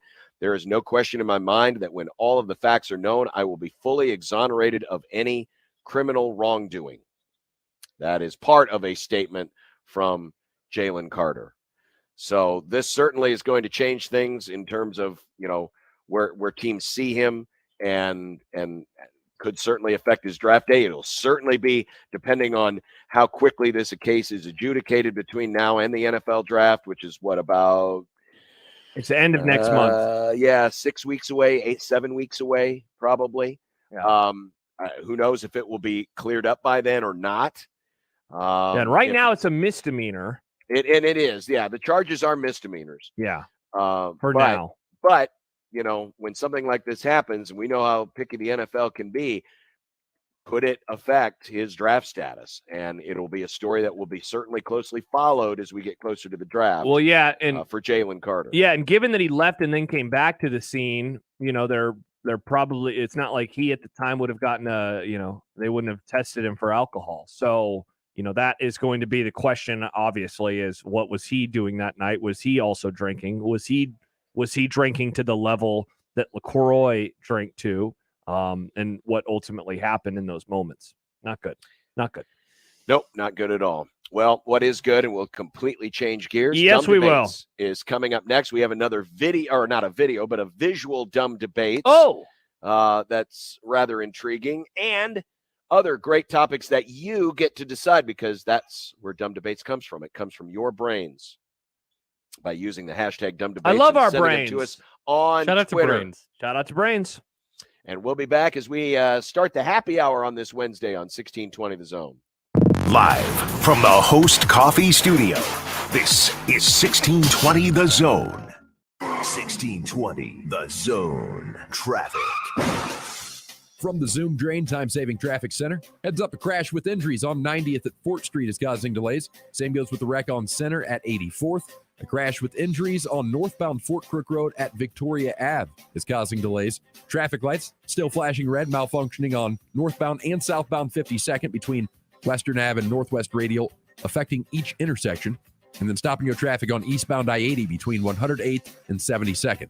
I'm Mike Neville. This time-saving traffic is brought to you by Prairie Construction. Are you or someone you know in the commercial construction business and your job's hit a dead end? Are you ready for a new job with a quality construction company? Well, maybe it's time to make that change, and Prairie Construction might be just right for you. Learn about us at prairie-construction.com. NRG Media, the parent company of this radio station, is looking to hire a client marketing coordinator. This person will work directly with our sales account executives to create and execute multimedia marketing campaigns for local businesses. Critical and creative thinking are must-haves. If you're organized, goal-oriented, and have a marketing mind and are proficient in Microsoft, go to the careers page at nrgmedia.com for more information and to apply. NRG Media is an equal opportunity employer. Listen to Woodhouse Auto Family Blue Jay Overtime, the Creighton men's basketball postgame show on 1620 The Zone. Live from DJ's Dugout downtown. It's right after every home game, presented by Barry Law. Exclusively on your home for the Creighton Blue Jays. 1620 The Zone. Give your business a whole host of options with Host Coffee. The most impressive selection of office coffee, water options, healthy food options, and vending technologies. Host Coffee, serving you since 72. Be a part of the Host Coffee team today. If you'd like to work for a trusted and loyal family-owned company that understands the needs of working families, Host Coffee has your opportunity. Apply at hostcoffee.net. I always wanted to learn Spanish, but I never thought I'd have the time. Then I discovered Babbel. Babbel's lessons are fun. They only take like 10 or 15 minutes, and in 3 weeks, presto, you're starting to speak another language. Like magic. I love that Babbel's lessons aren't just robots talking. They're voiced by native speakers, so you get the pronunciation just right. And they're designed by real language teachers, so you learn how to have real-world conversations, things you'll actually use. It's incredible. After using Babbel, I'm ready to start having real conversations in French. There's all kinds of ways to learn. Use Babbel's podcasts or games or videos. You can even join live classes with a language teacher. If you want to learn a language, there's no faster, easier, better way than Babbel. Babbel. Babbel. Babbel. Évidemment. Go to Babbel.com to try for free. That's Babbel.com. Babbel.com. Time for a March Madness preview. Back it goes to Kaluma on the left wing. Shireman deep three. He's got it. Shireman, 4 feet behind the arc, rains the three. Creighton by 16. The Big East, along with the Big 12, has been well represented in this season's top rankings. How will they do in the big dance? Find out with Westwood One's exclusive NCAA tournament coverage right here.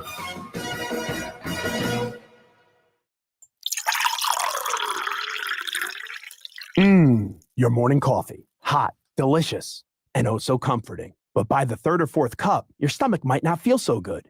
If that sounds like you, replace your afternoon cup with 5-Hour Energy. It's perfect for those times when you're feeling coffeeed out. Remember, coffee in the morning, 5-Hour Energy after. Your stomach will thank you. Discover 5-Hour Energy. For more information, visit 5hourenergy.com. Unsportsmanlikeconduct.com.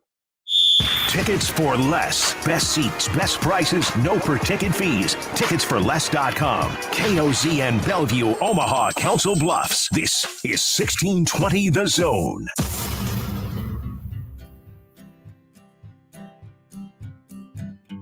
Listeners are not to, we did anyway, dumb debating. John's computer sucks, Macs are the only way, dumb debating. Fullbacks are running backs, hamburger steaks. Josh is too dumb to eat a cupcake. Mailing a base. Does John like Nebraska or Creighton? Just three radio hosts on air, dumb debating. Down for the pylon or give up on the plate, dumb debating. Millennials are great and old should go away, dumb debating. Rarely do we find any common ground. Josh wants his food to be the best around, even if it gives him fatal flatulation. Just three radio hosts on air, dumb debating. When a tree falls down and nobody's around, you can bet your ass it won't make a sound. Water ain't wet, you know nothing about hydration. Just three radio hosts on air, dumb debating. Just three radio hosts on air, dumb debating. Bum, bum, bum. You get to choose. This is your portion of the program, friends, where you get to choose the subject matter. You get to send us your dumb debates. We all have them over dinner, outside, sitting around a campfire, at work, at school, wherever you may be, when you're around other people. Dumb debates happen all the time, and they're just not isolated to the halls of Congress. You can bring them to us, and then we will be the true arbiter. We will decide amongst ourselves, or we won't, and the debate will rage on. But you can send us your dumb debates anytime, day or night, in the J-Tech Construction Zone Twitter feed at USC 1620, or the Equitable Bank inbox, John at 1620thezone.com, or Josh at 1620thezone.com. One of the themes of this week has been Nebraska fan and Creighton fan going at each other all the time. Oh, yeah. And sniping at each other. That's like how the whole show began in the YouTube comment section today.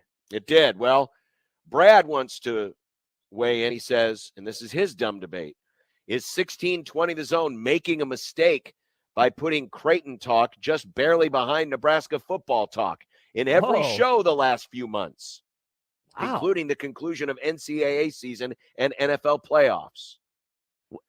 Sounds like Brad is probably one of the Husker fans sniping over at the Creighton side, saying, I don't want to hear about those guys. Probably. Have we been talking about Creighton as much as Husker football?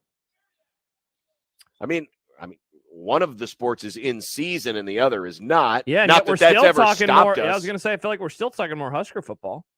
We always talk Husker football. Now, he is saying by putting Creighton talk just barely behind Nebraska football talk. So he is acknowledging that it's second, but it's a close second.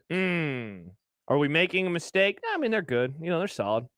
It's a team. It's a team. Thank you, Nick. It is a basketball team. They play basketball. We're talking a little hoops. I mean, look, do I want to talk more football? Yeah, of course. I say more football. I say more Formula One. Nick says more Formula One, but you don't want to do an interview with this guy and get Xbox controllers. So do you really want to do more Formula One, or do you want to say you want to do more Formula One, but then you don't actually do it? I like Formula One. He likes Formula One. All right, there's a solid take. John, do you think we talk too much Creighton? No. Okay. I don't. Do you want to talk less Creighton? I mean, we talk about what's happening now. Okay. There are a lot of things I would rather talk about less, but, Ooh, like baseball. No, that's not true. Yeah, Like, baseball's dumb. Or how cool Shohei is. Yeah, you do hate Shohei Ohtani. No, I never said I hate him. I just said he's never been in the playoffs. He's not a good clutch player. Do you like him? I don't dislike him. Wow, see, I just don't go gaga over him like you do. For a guy who admittedly does not like baseball, yet you go gaga. But isn't that awesome? Don't you want me to like baseball? Yeah. No. What if Shohei's people's gateway? That's the difference. That's the difference between me and a lot of other sports fans. And trust me, I am a fan of a sport that gets maligned all the time. NASCAR? By people who don't watch it. They hate auto racing. Yeah, because it's understand stupid. it. It's stupid. Dumb, Oh, it doesn't make stupid. sense. Stupid. Hey, NASCAR on Dodge. But here's the deal. I don't get offended if people don't watch my sport. I don't care. I'm not like sensitive soccer fan who's like, I don't understand why you don't like soccer. Why do you like soccer? It's a beautiful Soccer's game, a beautiful John. game. Oh, it's the best sport in the world. How do you not like soccer? I don't care if other people don't like the same things Did Ars win as earlier? me. Arsenal? Ars? Yeah, they won. See, why do you see, Nick? You take the worst of John's jokes and then you lean on them too. It's bad. Don't do that, Nick. I like chaos. I get both of your bad jokes and lean on all of them. No bad jokes from me. So I don't know what you're talking about there. Well, can't answer your question, Brad. Sorry. All right. Apparently Joey says, would you rather have an embarrassing pic of yourself on a billboard for 1 week or on an advertising bench for a month? So it's an embarrassing pick. It's on an advertising bench for a month, or a billboard for a week. Well, I mean, it all boils down to location. It's about size. Yes, it's about. But it is about location. I mean, if the billboard is in the middle of, as you like to call it, Western Nebraska on some lonely highway and it never gets seen by anybody. Like 144th and Dodge. I don't like a lot of those billboards out there. It's usually, So it really depends on location. But if it's a heavy traffic. Let's say it's heavy traffic for both. Let's say, yeah, okay. Let's say there's like the billboards off the interstate on 680. You take 680, when you go to the arena, you took it today. So let's say over there, or no, that's 480. 480. On 480, excuse me. Yeah. Like the one at like 72nd that's like, hey, our pops are 49 cents. Those billboards. Or what about the one that counts down the CWS? The one that counts down CWS. Same thing. And then I don't know. I mean, see, here's the thing. What about the bench on 72nd and Dodge? I think my answer is bench because I don't know any of the advertisements on benches. True. Whereas I can remember. Yes. Like I see the ones on 480, on 680. I see those billboards all the time. I don't know agree. what's on a bench. I would say I would agree. I'll be a bench boy. I think I'd almost rather take the bench just because it doesn't get noticed as much. At least I don't think it gets noticed as much. But you're right. And I drive the interstate every single day. I know what's on just about every billboard. Exactly. I know where our 1620 The Jays podcast billboard is. And I know where the McDonald's billboard is. Oh, fries. There's a Big Ten billboard. Advertising something else, but yes. Yeah, I don't know any benches. I'm going to pay attention. On my way home tonight, when we leave here at 6 o'clock, I am going to pay attention to the benches. I think there's a bench near where I live, but that's the only one I know. Well, I hope you don't pay attention to the benches. If you're driving home, that means you're not watching the road. Well, at least with the billboards, you're watching the road. At 72nd and Dodge, I always get stuck in that red light. So at 72nd and Dodge, I'll look and I'll see what the benches But you have to drive slow through there now because of the potholes. There are a ton of potholes. I don't like it. I guess I avoid most of them. There's only one street I drive on in Omaha that has any semblance of potholes, and I know exactly where they are and know where to avoid them. So I guess I'm the lucky one. John, I got like a fun one that takes us through history, but I know that you had one that involves pictures. Do you want to do the pictures one? Well, let's do the pictures because Johnny Pig came up with this one today, and I did tweet it out earlier today from the J-Tech Construction Zone Twitter page. So here, for those of you watching in the stream, the picture is 4 different scenarios of views underneath the partition in the toilet. So you got your toilet partitions there, your throne, and you look underneath, the place where you reach under to spare a square. Can you spare a square? Can you spare a square? And the question is, you're on the toilet and look over to the next stall. Which would be more shocking? And there are 4 different pictures. The first one is you see the guy's feet sitting there. He's wearing the sandals with the socks. With the socks on like a goober. And his pants are totally taken off. So they're not wound up by his ankles. Yeah. They're totally taken off and wound up and in front of him. So he's totally stripped his pants off. But he puts the pants on the ground. Yeah. Oh, that's just disgusting. He's Winnie the Poohing. Picture number 2. Oh, yeah. What's picture number 2? Guy sitting on the throne, pants down by the ankles. There's a handgun in front of him. Just laying on the floor. Hey, man, when you're taking a dump, you don't want that handgun to accidentally blow off your junk. Picture number 3. Same thing. You see the feet, you see the pants down by the ankles, but there's a cup of French fries and laying on the floor with no napkin, no wrapper, no clamshell, just literally laying directly on the floor, a half-eaten cheeseburger. Oh. Or picture number 4, which again, man on the throne, you see the shoes, pants down by the ankles, but crawling out of the top of the pants is a puppy. Mm-hmm. Bark, bark. So which would be most shocking if you came across these 4 images? Man, I think the answer is the food. It makes me want to throw up. Because it's like of all of the things, people probably take their pants all the way off. That's not really that shocking. Laying them on the floor would be pretty shocking. Look, if you're going to poop and you have a gun on you, you should probably take it out of your pants. Now, you shouldn't set it on the floor. You should have a holster. Look, I can talk myself into the dog one. Like, you had the dog with you. It's an emotional support dog. You brought it in and you set it down the ground, and it's an emotional support dog, Josh. It's not a physical support it looks dog. like it's crawling out of your pants. Or maybe the dog has separation anxiety. Yeah, but the separation food, from what? The food on the ground is stunning. Disgusting. That is a monstrous monstrosity. Thank you. You're a horrible human being, and you're disgusting. See, now the question is, which would be more shocking? Yeah. And now you're in the bathroom, right? Now, unless you're at a gun show, people forget, or like you're out, you're maybe at a hunting lodge or something. You don't expect to see a lot of guns in the wild. We live in America. We live in Nebraska. For number 2. John, we live in America. We live in Nebraska. People are going to have guns. How many times have you seen someone just randomly take their gun out, set it on the floor in front of them while they're taking a deuce? How many times have you seen a guy put a hot dog and fries on the floor? I mean, if we're playing that game, the answer, I've never seen any of these. I don't think a responsible... Not shocking. That's not shocking. That's gross. A responsible gun owner won't just kind of place it in front of them like that, though. It's not something a gun owner does. The gun would be more shocking just because, let's face it, if you're not in an area where you're not expecting to see a gun, or you're just not used to seeing guns, period, that would be a rather odd place. You'd look over and like, what is going on here? Did I walk into a situation? Is this guy about to rob a bank? Is there a crime in progress? Or is he, who knows? That to me would be the most shocking thing. The cheeseburger on the floor, yeah, that's gross. But in a weird way, that wouldn't surprise me. In a weird way, that wouldn't surprise me. Because of Against Society. Because people like to eat on the run or eat when they have the runs. Yeah. Now, and the other one is the puppy. Shocking. God, it took me forever to find that drop. My goodness.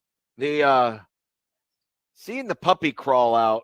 I mean, it'd be weird, but again, like, people do have emotional support animals. So if they brought them into the urinal with them or the stall with them, I guess I wouldn't be my mind wouldn't be totally blown as much as it would the other ones. But crawling out of it's one thing to have the dog with you, but if the dog's crawling out of his pants. I mean, John, you put the dog on the floor, it could crawl into the pants, and then it could crawl out of the pants. You got to wipe. That's just weird. That is just John, weird. how are you defending the food on the floor? And you're like, but this is the weird thing. Did I defend it? I didn't defend it. It just wouldn't shock me. You do it all the time, apparently. This is totally normal. Throw him a hot dog on the floor. I don't do it all the time. John, it just wouldn't shock me. No, he puts his Popeyes because on people the are floor. gross. Oh, John, shut up, based Nick. off of your logic, though. Shocking. Based off of your logic, you said no way. You had a lot of ifs and things about the gun things. Like, if you're from an area, if you're not used to seeing guns. But I think everybody can agree, whether you've seen guns or you're from an area without guns, that number 3 is shocking as hell. Shocking. No, what is it, it's Nick? not shocking. Shocking. It's gross. It can be way, gross and shocking. Johnny Pig points It out. can, but I don't think it's shocking. Not as shocking as seeing, you're sitting there and you're getting ready to, do your business, and all of a sudden, there's a handgun laying. Whoa! See, but Amazing Daniel says, "Come on, John grew up in Dodge County just like I did. Seeing someone do something stupid with their gun is far from shocking." Yeah, that's the part that I'm. Okay. First of all, I know we like to play up the John. whole Dodge County thing. I never saw anyone with their handgun out in a bathroom Shocking. stall in Fremont. Come on. Plaxico Burris shot himself in the leg because he had a gun set up wrong in his pants one time. Like, I'm not stunned with anything someone does with a gun. By the way, Johnny Pig does point out, he says, does picture number 1 have a diaper between his legs and his pants off? I can't tell. Is that a diaper between his legs? I can't tell. Mm. I can't tell. Or is it just his underwear? Also, why wouldn't you fully commit? Why would you take off your pants but leave the underwear around the ankles? Just you're a take off child. everything. That one would be pretty shocking, though, to see the pants there of all places. Because if I was going to take off my that pants, would be humorous, not shocking. I'd be That'd like, why don't you just funny. hang them up on the, in the stall? Yeah. Just and you very could odd. almost argue that number 3 with the burger on the would be almost funny. I just would because laugh it's like, very. I would wow. laugh very hard. But I would not laugh if I saw number 2. No, I'd be a little. I'd be concerned. Thus, shocking. Yeah. By the way, we got a tweet. I'll retweet it at USC 1620 from Omaha Lift Todd. He says, seen at a Casey's in Iowa last week. Someone apparently needed a slice while using the toilet. And sure enough, there is the thing that you would get your slice of pizza in Iowa. See, but that's not shocking. Very normal behavior from Iowa. No way. No way. No way indeed. You having fun with these? Oh, yeah. It's nice I always forget that there are more drops than, 3. Spencer says, what a terrible day to have ears. Oh, man. All right. So what did you have next? Okay, so I saw this in Drew McGarry's fun bag yesterday from one of his readers. If you had the chance to attend 3 sporting events in history, what would they be? Oh, so it's historic. Yes. So you're not just saying, I have always wanted to go to the Super Bowl. Correct. I've You get always to wanted choose go a to the Indy specific 500. Super Yeah. Bowl. You get to choose a specific Indy 500. Well, you get to choose a specific toilet with a gun. I mean, the first one is Game 7 of the 2016 World Series. That's a no-brainer. Nice. And probably, and then, I mean, I don't want to cheat and say, and then the 2 Rams Super Bowls, because that would be, I mean, that's too easy an answer. I mean, if that's your answer, that's fine. Well, it is, but I'm trying. What have you thought of you're not your favorite team? I mean, I would have loved to have been at the game of the century. Oh, that's a good one. Wow, John just admitted he doesn't like Nebraska. Sad. Tough. Yep. What? Because I said, what if you chose not your favorite team? And then you were like, 71 Well, no, Nebraska. No. I'm just joking. 71 Nebraska is the greatest team of all time. People forget that. No way. So I'm trying to think of things that wouldn't be. I would have liked to have been. Here's one. Okay. I would have liked to have been in the pack following Jack Nicklaus on the back 9 of the 86 Masters. God, that's a good one, John. Very good one. I would have loved to have followed him and been in the gallery because I can imagine the energy was off the chain. That's a good pick. We just got a text from oh, whoops, I closed the window. From John, who gave one of my picks. He stole one of my picks. He says Jesse Owens. And that was going to be one that I said. 1936 Olympics. Oh, you wanted to see Mr. H. No, I want to see Jesse was Owens. there. I want to see Jesse Owens trigger Mr. H and all those horrible human beings. Look, I always, when I think of historical sports and things that I would love to see, my answer is usually like the 1927 Yankees. So I don't know. A really good baseball game in 1927. You can give me like any of the Yankees games. Maybe I guess when they clinch, maybe their best game. No, you know what? Never mind. Screw the 27 Yankees. Give me the game where Babe Ruth supposedly called his shot at Wrigley, so I could see what actually happened. So what was that? 36? 32. 32 World Series. So I'll say the 32 World Series. I'll say Jesse Owens and oh man, what's one that I mean? Would have been cool to see the Matt Davison game in Faroe Field back in 1997. Another one, I would have loved to have been at the 1998 Daytona 500 when Dale Earnhardt won his only 500. That one would have been great. Because that place went nuts. Oh, man. There's a lot of good ones out there. I would have loved to have been at Lake Placid when the U.S. beat the Soviets. Hell yes. That's a great pick. Do you believe in miracles? Because it's a hockey game, and so the hockey crowd is already, it's just a different feel, but then you had everything swirling. That would have been a blast to have been in there. Yeah. Because you literally would have been the only 10,000 people on Earth who were actually seeing that game live at the time because the game was not televised live. Yeah, that's a good one. The game, the 1987 NBA Finals, Game 4, where Magic had the baby skyhook to beat the Celtics inside of the Boston Garden. One of the I thought that was the deciding game. No, it was Game 4. It put them up 3-1. Yeah, then they won in 6. I don't know if I would. Here's the only reason I wouldn't have wanted to be in there. A million degrees. Because it's a million degrees and it smells like stinky Bostonians. That's true. A young Bill Simmons though was probably crying at that game, John. So a positive for you. Oh, good. I could have thrown him in a garbage can. A positive for you. How about that's a good summer topic. I may have to sit on this one because there's probably a few others I would have. How about Lou Gehrig going to the game where Lou Gehrig gave his today I consider myself the luckiest man. You don't want to go to that? Sad. Yeah, I know. You would sad. finally cry. Finally, your tear ducts could work, John. You could show some damn emotion. Well, no, because I would already know what happened. I would lean over. You know what I would do? I'd be the annoying. I'd be the annoying fan, and I'd just be reciting the speech before he actually says it. How about Jordan? Wilt's 100-point game. You just mentioned, John, the Lake Placid, how there were 10,000 fans. At Wilt's 100-point game, 4,124 fans were in attendance in Hershey, Pennsylvania. How awesome would that be to see? Also, just so ridiculous to watch that game as it unfolded. I know. You know, where they're just giving him the ball and he's going to the free throw line a ton.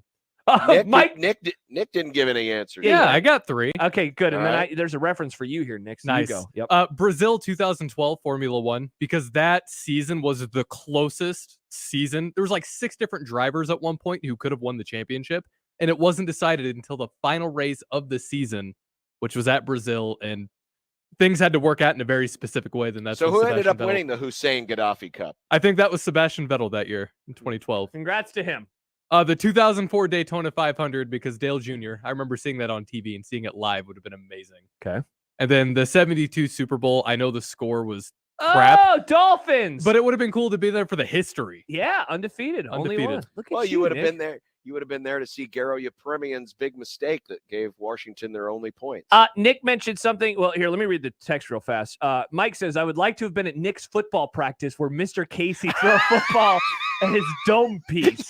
Yes! Because you know what? Go back There's there a with my good cell chance. phone. There's a good chance he has been embellishing this story. And actually what happened was it got snapped into his face, and Mr. Casey happened to be in his line of sight, and he mistakenly thought it was Mr. Casey. No, I'm telling you, I watched him wind up and throw the ball at my face mask. Yeah, I want to go there That too. literally happened. Let's go back in time. Nick mentioned the 2012? 2012 Brazil. So that reminded me, and John, you're going to laugh, but there's this really famous last day of the Premier League in 2011. Manchester City played QPR. They scored 2 goals in stoppage time, which I know, John, you love stoppage time. Oh, it's the best. To win the Premier League, last day of the season. And I've rewatched like the end of that match, I don't know, 2 dozen times. It's super cool. The place goes insane. So it'd be fun to be in person for that. What about the Jordan says Aguero? What about the Yankees game after 9/11? I heard that one was really powerful. Yeah, well, how about the World Series games 4 or 5 when they walked off? When Jeter walked it off. Mr. November. I just got chills. That would be incredible. Nick, that's a good. Yeah, and that reminds me of like some of the 04 Boston Red Sox Yankees games, like when David Ortiz walked off the Red Sox when they were on their way towards winning their first World Series ever. Colin says Nebraska, Oklahoma in 78, where Smile Tom finally beat Oklahoma. Imagine the scene in Lincoln if something like that happened today. Oh my God, it would be. Imagine hosting Big Red Overreaction. Here's one. This is right up Josh's alley, and it's a food one. Dill pickle chips are just salt and vinegar chips with a different bag color. Think about it. Pickles are just salt and vinegar cucumbers, so change my mind. Who said this again? At Gillette Razor. I've had this thought before, Bad but take. it's not true. There is more of a pickle flavor correct in the pickle. If you close your eye, we should do this. I would just get a bag of each. I would just close our eyes. Comment on TV. Those are both amazing chips, John. Salt and vinegar are the worst. No, in they're fact, not. The other day You're when a baby. when we took they're terrible. Who they're roasted? awful. They taste terrible. They're not. They don't belong on a chip. They do. Also, Dave and Jordan both we had- point out there is dill inside of it too. There is Well, dill. yeah, the dill is the biggest difference, but Yeah. the God, I love dill we got pickle little chips. box me too. lunches when Let's we were get getting some. on the plane, Hell yeah. and the chips I had in mind were salt and vinegar. Lucky. And when the lady came by, the stewardess came by with the garbage sack, I took that bag and I held it up with my nose held in the air and unopened, just dumped it in the trash. Trash chips. You could have just given it back, and Disgusting. somebody else could. You didn't have to waste it like that. John. Well, literally, there were people around me, and nobody else wanted them because they were disgusting and gross. Wow. You need to surround yourself with better people. My favorite dill pickle chips used to be from Trader Joe's, but they don't exist anymore. They were a spicy dill pickle chip. Oh, and that I sounds got good. them like there was a football season. It was Dak Prescott's rookie year. I got those like every Sunday. I loved those chips. RIP those chips and RIP me liking Dak Prescott as a quarterback. John, do you like dill pickle chips? See, if you do, this proves that dumb debates question is totally wrong. I honestly, I don't remember if I have. I would try them, as I did try the salt and vinegar chips and were grossed out by them. I think we should do this. I think we should do a blind taste test. I can get my favorite salt and vinegar chips. Ooh. I get them at Target now. Well, because the Dutch Crunch, they don't sell those in Omaha. God, they're so My good. mouth is already starting to pucker and get all. I want gross dill inside pickle just kettle thinking chips. about that. I need that. crap. Oh, Nick. Oh, that would be so Oh, here good. they are. Trader Joe's somewhat spicy dill flavored kettle cooked potato chips. Man, those chips were good. Bring them back, Trader Joe's. Kettle chips are the best kind of chips. Oh, absolutely. So crunchy. One more, or are we good? Are we good? Yeah, we can do one more if you got one. All right, let's Another do one one. more. Let's do one more. Another one. Let me. Well, here, I'll make fun of Nick for a second. Jed says, I thought these were supposed to be sporting events, Nick. Old Man Doug says, when will Nick realize no one cares about indie racing? Well, it's not indie, Doug. Boom roasted, Doug. It wasn't. But it indie also racing. asked, the question was what we would have liked to see. That's true. That's what I would have liked to see. That's right. That's right. Jed would have Again, been like a Maction game on a Tuesday, a Maction Just game go to on your a Wednesday, DVR, Jed. Yep. and then some random Titans game. Remember that one time when the Titans won the Super? Nope, I guess. Wow. not. Why do you have to do that to Jed? Oh, hey, I got another one. Immaculate Reception. Be cool to see that one in person. God, we should put a pin in this. This is a great summer topic. Yeah, we can take emails and tweets and calls all day long. Yeah, There's it a is. July show for us. I would like to know what Jed's is, honestly. Jed, let us know what your list Jed, let is. us know. What's your three? Any three sporting events in history? Mm. And you know, it'd be funny if all three of them were baseball games. That wouldn't happen. No, I know it wouldn't. That wouldn't happen. I know it wouldn't. But I would like to know. I'd be curious.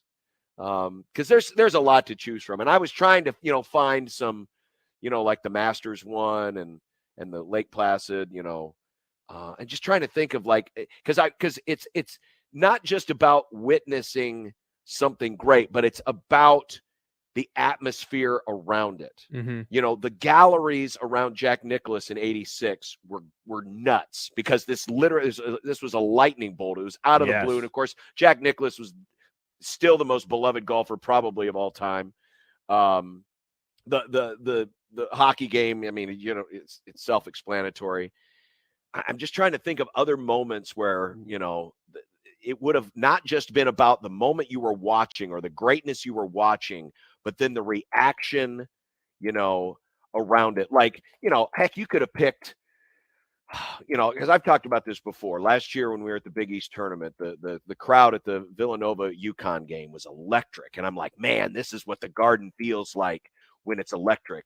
You go back to some of those Knicks runs in the 80s or the 90s, Yes, right? yes. Where the place is just going nuts and Spike Lee is, doing his thing. You would have loved to, or when the Rangers won the Stanley Cup. Yes, I in bet that place 94. was just, because it's also about the place and where you're at The and fandom. and the fandom around it. Johnny Pig mentioned the 66 Le Mans, and that would have been amazing to see. That's the Ford versus Ferrari one. He also mentioned John Ollie Foreman in '74. Yeah, we didn't mention any big boxing. Like a box, yeah.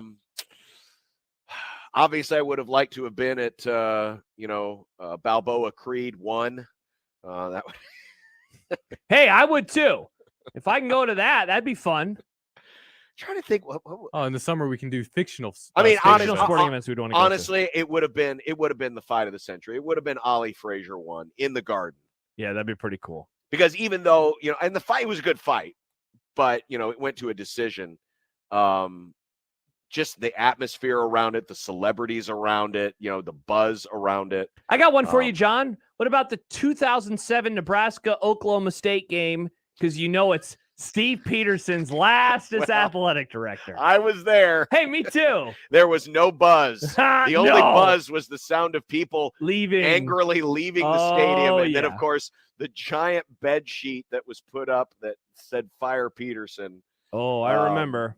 Oh, I was there. Uh-huh. That was That was something else. A text from the 402 says, watching Secretariat win the Triple Crown. Secretariat, I mean, the best horse of all time. I would have liked to have gone there because then I would have, bet a lot of money. Oh, yeah. I wonder what the odds would have been on Secretariat. Yeah, probably heavy favorite. You would have won, though. Oh, we got to need to look that up. Oh, I've never known that. What were the odds on Secretariat? The 73 Derby, so this would have been the first leg. 3-2. Wow, that's nuts. That's not that huge of a favorite. Had to But be massive. But remember, by the that end. was the first one. So now Belmont Stakes. Yeah, what was it for the Belmont? June 9th, 1973, Big Red. I didn't realize Secretariat's nickname was Big Red. Go Big Red. Ah! He was the 1-10 favorite. Oh my gosh. So you have to bet it's minus 1,000. So what's the last leg? That is the last leg. Oh, that was the last leg. Right? Okay. Yeah. Yeah, that was the Belmont. I'm trying to look here to see if there's one on each of those. And I can't find it. By the way, a couple more. Zachary says the kick six. That's a great one. You want to talk about a time and place. The stadium at Auburn that night would have been going berserk. That would have been cool. Yeah. Jed has answered, John. Yes. The Texas USC Rose Bowl, the first college football game between Rutgers and Princeton, and the 2021 Big East Championship game. Well, guess what, Jed? You wouldn't have been able to go to the last one because they weren't allowing fans in. So COVID. So boo on you.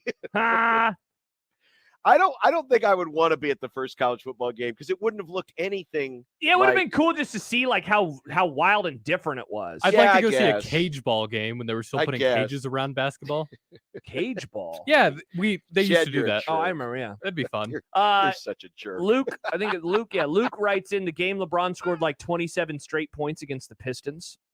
Yeah, that was in 2007. You remember, John. You remember where you were when the Cavs beat the Pistons? I was 10. Nick was 10. I really don't. Kobe's last game or Kobe's 80-point game, 81-point game? That would have been fun, yeah. Yep. There's a lot of good ones. Yeah, that was fun. That was a good time. That was good. All right, we'll come back and have more. We've got some content and bet of the day also straight ahead. We'll try to get to some scheduling stuff on the Big Ten side next on 1620 The Zone. Hey, everyone, Josh Peterson. Your Omaha area. Hey, everyone, Josh Peterson here for my friends at Miracle Hill Golf and Tennis. Of course, with the calendar now turning to March, so many of you are getting ready to play golf, and some of you maybe haven't picked up the sticks since last fall. Maybe it's been quite a few years. Maybe you've never played golf before, and that is, of course, where Miracle Hill comes into the picture. I've talked for years about Mike and the great teaching that he has done for me. Well, they have another instructor there now at Miracle Hill, Jonathan, who is their director of player development. Whatever it is with your game, short game, maybe it's off the tee, maybe it's literally on the green.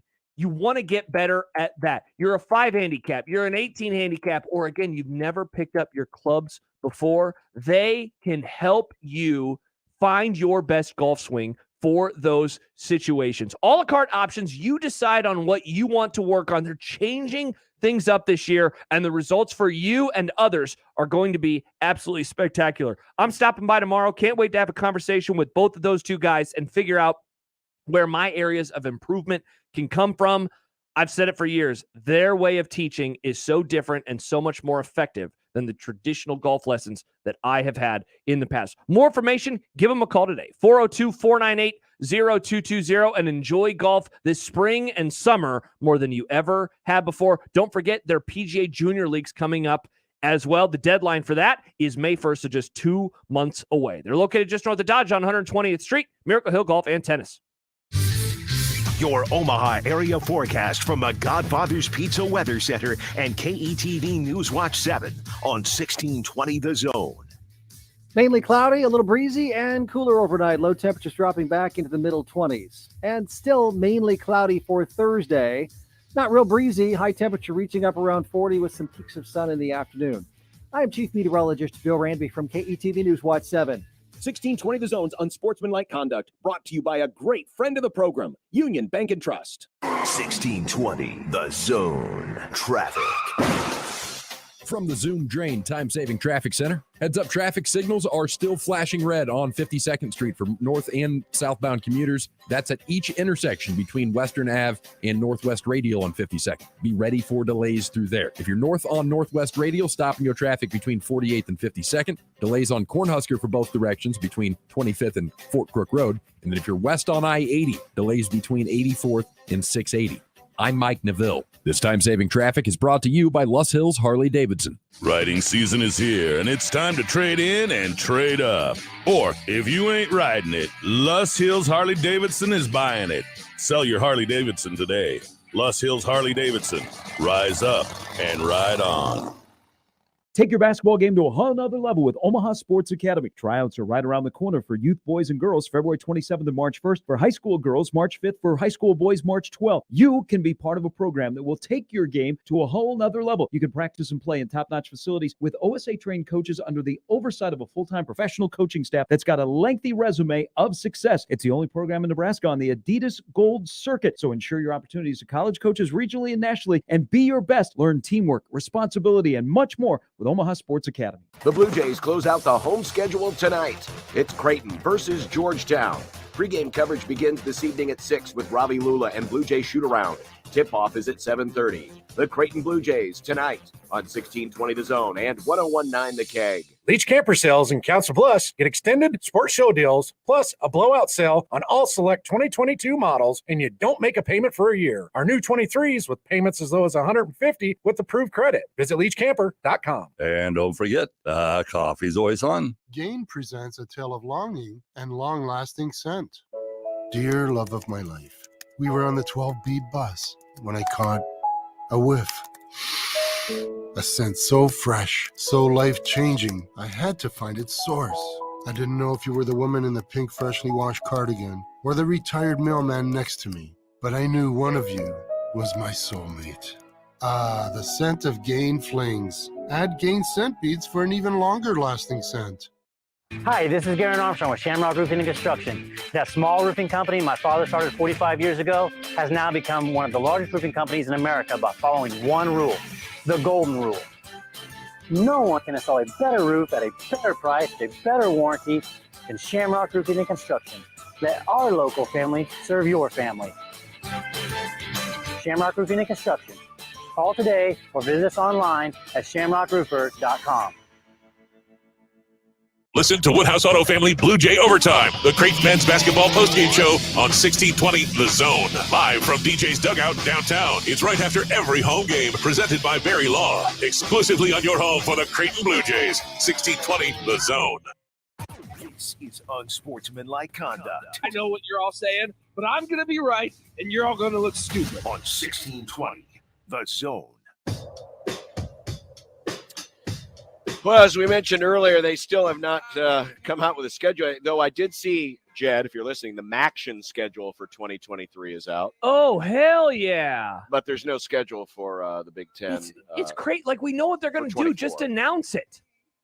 But they did, according to Scott Docterman of The Athletic, they did come up with their primary tenets.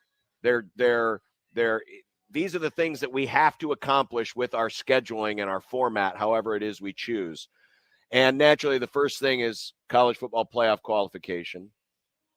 And any future alignment must serve that greater good. So that's the first tenet. Okay. The other two were, one, that the scheduling should be fair and equitable, and two, that every four-year player should compete at least once on every Big Ten campus. So those are the three priorities for the Big Ten. The fair and equitable is always going to be the chancy one, because no matter what, whether you're doing divisions or pods, no guarantee. No guarantee. There's never going to be a guarantee. You might have a few years where your 3-team pod has 3 garbage teams, or they might be really good, or a combination therein. Yeah, really you're locked in opponents, the ones that you can't control because they're locked in 3 rivals or whatever. Like, they could go up and down over the course of those 3 years. That's it. What I think is going to be pretty interesting to look at will be that I think they are going to try to have as many matchups between blue bloods as possible. USC, Ohio State, Michigan, Penn State, kind of the highest of the high caliber right now. And then you'll have that next tier of schools. And they're going to want as many matchups between those because that's important for the networks. And so if I'm right, you could actually see on the bottom end that the Rutgers, the Illinois, the Northwesterns of the world, their schedules might on paper be easier because they're trying to guarantee more good TV games. And so that will be something to keep an eye on too. It's always a crapshoot. I mean, sometimes, and we've seen this, all you need is one of the good teams, like an Ohio State game or a Michigan game. Doesn't matter. I mean, yes, you're always going to get the bonzo ratings when it's, Michigan and Ohio State. But even if Michigan's playing Northwestern or Michigan's playing Indiana, it's still almost a guarantee, depending on placement, obviously. It's usually a guaranteed, 3 to 4 million.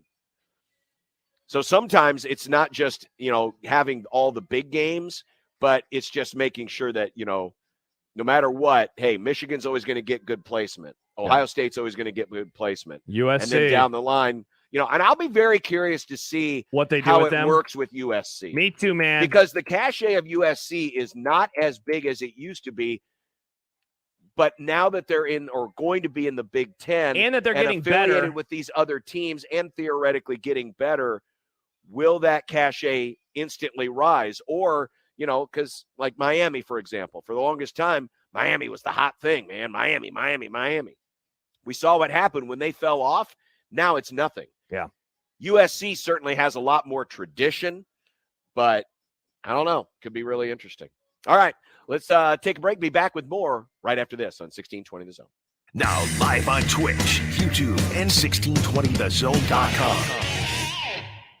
There are 31 days in March, and you can save $31 per month every month at GenesisHealthClubs.com. If you don't get started on your fitness goals today, then when? Tomorrow? Next week? Next month? Next year? Life's too short for that. Genesis Health Clubs is here all month, giving you 31 reasons to get started towards your summer fitness goals now, not later. Reason number 1. Abs like to sleep in. You have to start waking them up now if you want them to show themselves in the summer. Reason number 2. The safest, most sustainable weight loss is 1 to 2 pounds per week. The earlier you start, the farther you'll go. Reason number 3. If it is to be, it is up to me. Reason number 4. Results may take time, but you'll get blasted with endorphins and feel better today. Reason number 5. Because your health is worth it. 31 days in March, 31 reasons to get started today, and $31 to save every month when you get started at Genesis Health Clubs. Whatever your reason, go to GenesisHealthClubs.com today to get started.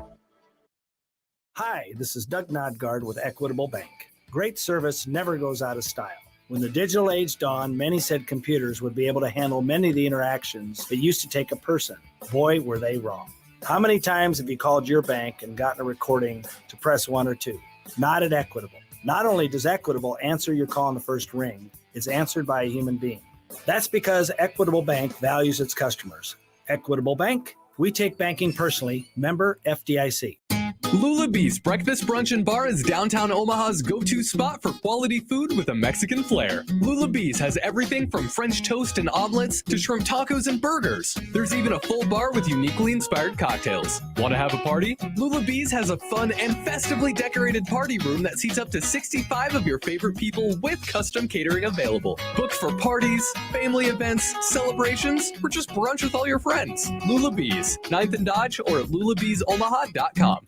I can't believe tax season is here already. Look at all this info I have to enter. Phil's small accounting firm is growing in numbers. Why didn't I take that typing class in high school? A data entry specialist could really help him in a crunch. I got blisters on my fingers. Indeed can help him hire great people fast. I need Indeed. Indeed you do. You can schedule and conduct virtual interviews all from your employer dashboard. Visit Indeed.com/credit and get $75 towards your first sponsored job. Terms and conditions apply. Prescription products require an online consultation with a healthcare provider who will determine if a prescription is appropriate. Restrictions apply. See website for full details and important safety information. Is the cost of medication stopping you from getting ED treatment? At forhims.com/radio, you can get access to trusted, effective ED treatments for 95% off the typical price. Through HIMS, a licensed medical provider can prescribe the generic versions of Viagra, Cialis, and other name brand ED treatments at up to 95% off. Trusted ED treatments for a fraction of the price. Simple, affordable, totally online access to ED treatment with no insurance required starts at forhims.com/radio. No more doctor's offices, no more copays, and no more trips to the pharmacy. If prescribed, your order ships directly to you for free in discreet packaging. ED treatment that's 95% less expensive so you can get back to feeling 100% like yourself. Start your free visit today at forhims.com/radio. That's forhims.com/radio for your free visit. forhims.com/radio. I always wanted to learn Spanish, but I never thought I'd have the time. Then I discovered Babbel. Babbel's lessons are fun. They only take like 10 or 15 minutes, and in 3 weeks, presto, you're starting to speak another language. Like magic. I love that Babbel's lessons aren't just robots talking. They're voiced by native speakers, so you get the pronunciation just right. And they're designed by real language teachers, so you learn how to have real-world conversations, things you'll actually use. It's incredible. After using Babbel, I'm ready to start having real conversations in French. There's all kinds of ways to learn. Use Babbel's podcasts or games or videos. You can even join live classes with a language teacher. If you want to learn a language, there's no faster, easier, better way than Babbel. Babbel. Babbel. Babbel. Évidemment. Go to Babbel.com to try for free. That's BABBEL.com. Babbel.com. Do you know a high school senior who'd like a $12,000 college scholarship? Well, be sure to tell them that the Salvation Army is now seeking nominations for the DJ's Hero Award scholarships. We're looking for Nebraska high school seniors who have overcome adversity and who are doing the most good in their communities. The application deadline is March 8th. Nominate your hero today. Just go to djsheroapp.org for more information. That's djsheroapp.org. djsheroapp.org. 1620 The Zone's Unsportsmanlike Conduct is brought to you by Union Bank and Trust. Now back to the program. Look, I made you some Unsportsmanlike content. Unsportsmanlike content. Unsportsmanlike content. Content that's unsportsmanlike. Okay, well, as we're winding down this edition of the program and getting ready for Ravi at the top of the hour, let's touch on some other topics of the day in content. We've spent a lot of time lately talking about where Aaron Rodgers will start in 2023, but Field Yates decided to pen a column on which team will start for all 32 teams in the NFL. He's got Lamar back in Baltimore, Derek Carr in Carolina, Baker Mayfield in New Orleans, and Jimmy G in New York wearing green. Does anything stand out to you? Honestly, John, the thing that stood out to me most about this story was he kind of stood pat with a lot of the quarterbacks. He has Rodgers in Green Bay, Lamar in Baltimore, maybe less changes than a lot of us are thinking is going to happen over the course of the next few weeks and months leading into the 2023 seasons. Also, Nick mentioned a couple quarterbacks, Carr in Carolina, Mayfield in New Orleans.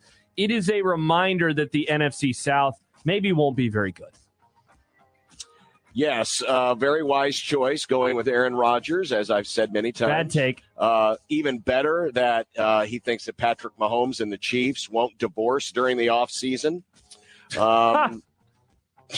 But, yeah, there really isn't a whole lot of change. Now, obviously, there's going to be he fudged on Trey Lance and Brock Purdy. Yeah, that was pretty weak. That's pretty weak. I mean, if Purdy is healthy, Purdy's going to be the guy. That's the big question, isn't it? Yes. I mean, if Purdy is healthy, if Purdy's 100%, Brock Purdy's going to be the starter. He has to be. I think so. He has to be. I think so. I don't care. I don't care that you panicked and traded your draft away to move up 4 spots to get Trey Lance. And it was a terrible decision. But isn't that why you got to try it out with him for like one more year? Nope. You've seen what you needed to see. Okay. You've seen enough out of Brock Purdy. He is the guy. Trey Lance, he can go bye-bye. Pete Carroll and my favorite coach and arguably the coolest coach in the AFC, Mike McDaniel, defended Philly's way of doing the QB sneak at the Combine this week. Do you think they'll be able to find another handful of coaches and franchises to agree with them? Probably not. I mean, there's already a lot of momentum to get rid of this because it feels like it's cheating. It feels like it's illegal. It feels wrong. And people were already talking about it halfway through the season when they realized the Eagles were doing this on the regular and they were hitting at such a high percentage. It's the way we are in this sport. If something is working at too high a rate, there will be a rule passed to try to bring it back to the norm or bring it back down, knock it off of its pedestal. So, no, this is likely going to go away. And no matter how geeky, dorky, tiny Mike McDaniel looks, his opinion really isn't all going to matter that much in this case. Honestly, the thing that's the weirdest about McDaniel is he wears hoodies all the time, whether it's September in Miami or Some January in people are cold. Buffalo. It's normal. Then why does he wear them in January in Buffalo? Explain your coach, Nick. Yeah, I'm with John for the reasons that he mentioned. The other, and I think they're going to lean on it, is, look, we worry about player safety. We got really lucky that nobody got, super hurt. But with how low the offensive linemen go, players can get hurt. But yeah, I think that they kind of want to get rid of a cheat code. And it just, a lot of people have said it. It looks like rugby, and it does look like rugby. So yeah, I've been predicting this for months. I think it's going to get nixed. Nice. LeBron is going to be out at least a couple weeks, at which point they will reevaluate his injured right foot. One of the determining factors for his timetable to return is where the Lakers are in the playoff standings. So is this just a fancy way of saying load management? I understand that question. It seems like he is genuinely hurt and that this is not the traditional load management stuff that we see with a lot of players. I view it more if they're in the race, and he can come back and help them, obviously put him on the floor. If he is not, though, they don't want to re-injure it in a worthless last, X amount of weeks of the season ahead of next year. So I think that he is genuinely hurt, and I don't think we're going to see him at all the rest of the year because I don't think the Lakers are going to be good enough. Well, the Western Conference of the NBA, which is known as the Big Ten of professional basketball, is really right good? Now. No, it's not really good. It's probably pretty good at the very, very top, but then there's just like a bunch of mediocrity in the middle. The Phoenix Suns right now are in fourth place. Oklahoma City Thunder, who are actually a half game behind the LeBrons, are only 4.5 games out, and the Thunder right now are 13th in the Western Conference standings. So it really does look a lot like the Big Ten Conference, with just so many teams bunched up in the middle of the pack, very, very tightly bunched.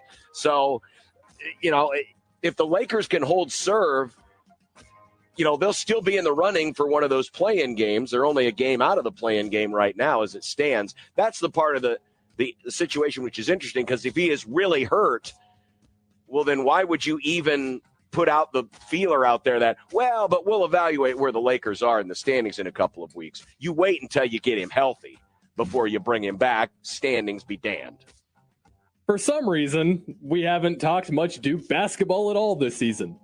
But let's break the seal by saying the new head coach, Jon Scheyer, is better than the man he replaced. That's right. Scheyer's first team at Duke went undefeated at home, something that took Coach K 6 years to do. All hail Coach Scheyer. Yes, all hail. Oh, I was going to say, are you not hailing him, John? Coach Scheyer. You're part of all, John. Hey, he's the first Duke coach ever to go undefeated at home in his first year. Is he the GOAT? Either that or the ACC is kind of bad this year. Also, John, not to mention, too, it's not like Duke's had a whole lot of coaches in their first year in the last, 50 seasons? What a goofy Coach stat. K literally took over in 1982. Yeah, exactly. Props, I'm with you. It's pretty funny. They went undefeated at home. Their record it's okay. And then you look and they're not even a top 25 basketball team right now. By the way, in the conference net rankings, if you believe in such a thing, the ACC is 7th. That's right, 7th. They're behind the Pac-12. They're behind the Mountain West. They're barely ahead of the West Coast Conference, which of course is Gonzaga and St. Mary's and nothing else. Yeah. So it's been kind of a weak year in the ACC. Duke is the leader in the net rankings.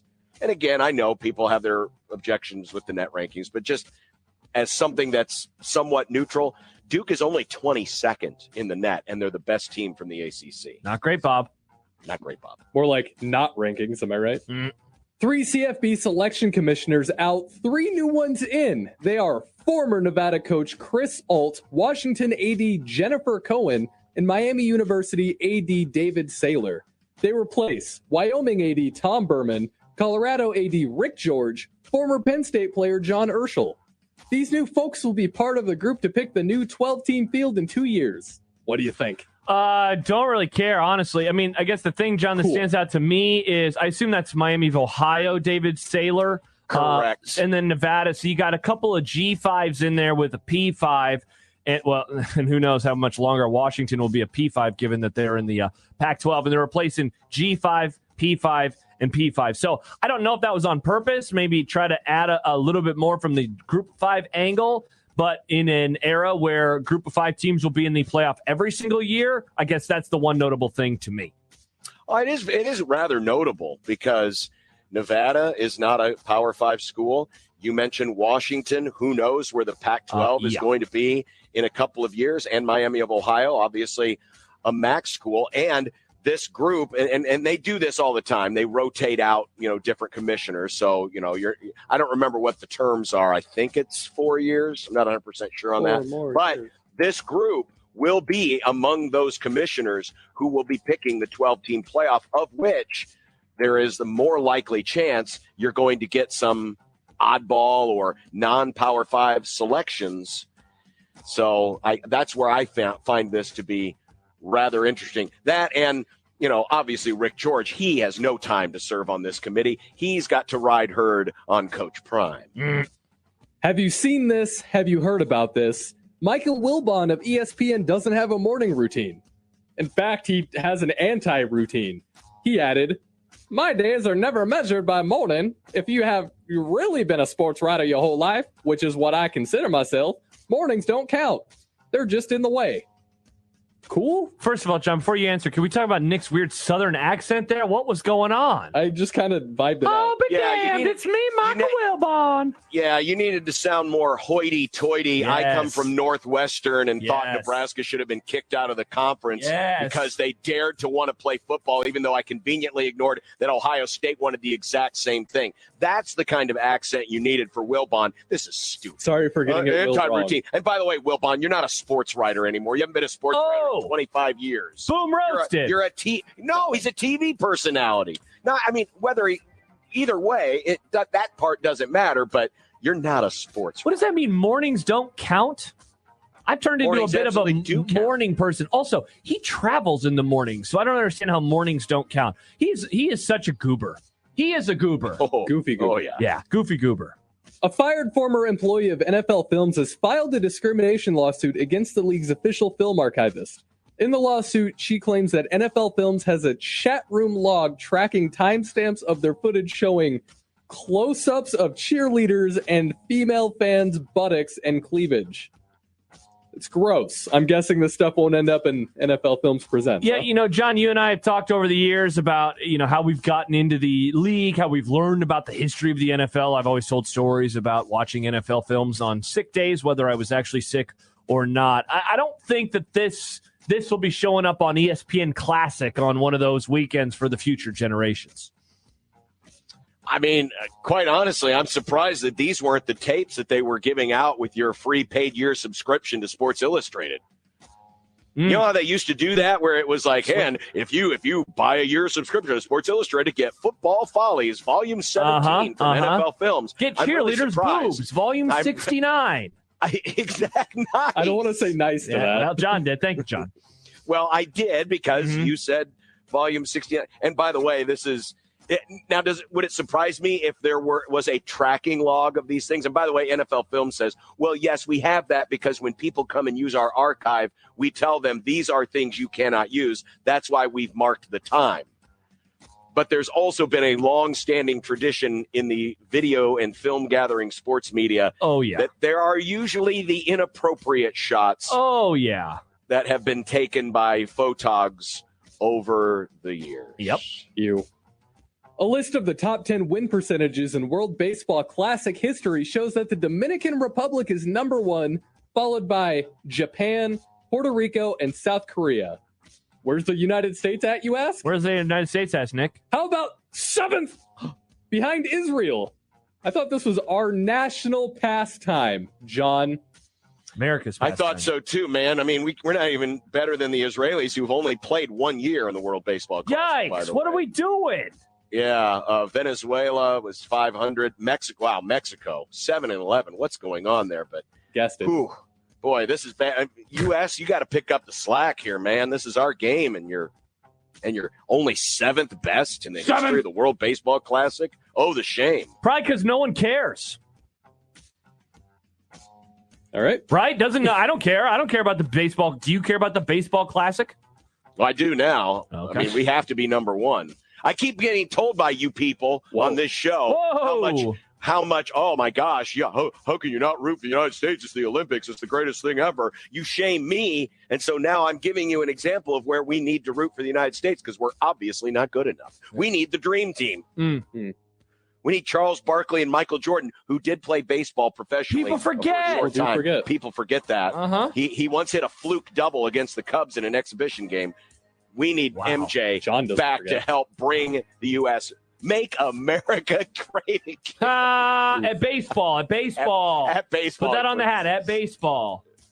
From this week's Big Corporations Are the Best? What? Nick, what's wrong with you? A man from the tiny nation of Dominica was lost at sea and survived on ketchup before being rescued. Heinz Corporation has found the man and is planning on buying him a new boat. Would Josh have died because there's no way he would eat the ketchup? Oh, good. We could have included this question in Dumb Debates earlier, if I'm being honest. Look, if that's the way I survive, I'll eat garbage ketchup. I'll force myself. There was seasonings too. It wasn't just ketchup. Oh, I don't like what else? Salt, pepper? It just said seasonings. Salt and pepper. All right. I think. You think I would have died? I think the Colombian Navy or whoever rescued this guy would have come upon your boat, and there would have been your corpse bloated. Oh, just like laying there. Well, that's what happens when the corpse. Yeah. And they would have said, "Man, he had this entire vault of ketchup here. He could have lived on this for at least a month." Dumb bastard. Damn. Tough luck. Yeah. All right. But good on Heinz. Aren't corporations great, Nick? Yeah, they're super cool. Very awful. Okay. Wow, that was a word. Bet of the day is next on 1620 The Zone. Live from the Host Coffee Studio, this is 1620 The Zone. Your neighborhood is more than blocks of buildings. It's the people who live there that make it special. At Union Bank and Trust, we're not just creating home loans, we're making neighbors. We're not just small business lenders, we're small business shoppers. We don't just live in your community, we help you build it. Because our people are your people. Visit ubt.com/neighbor to learn more. Union Bank and Trust, member FDIC.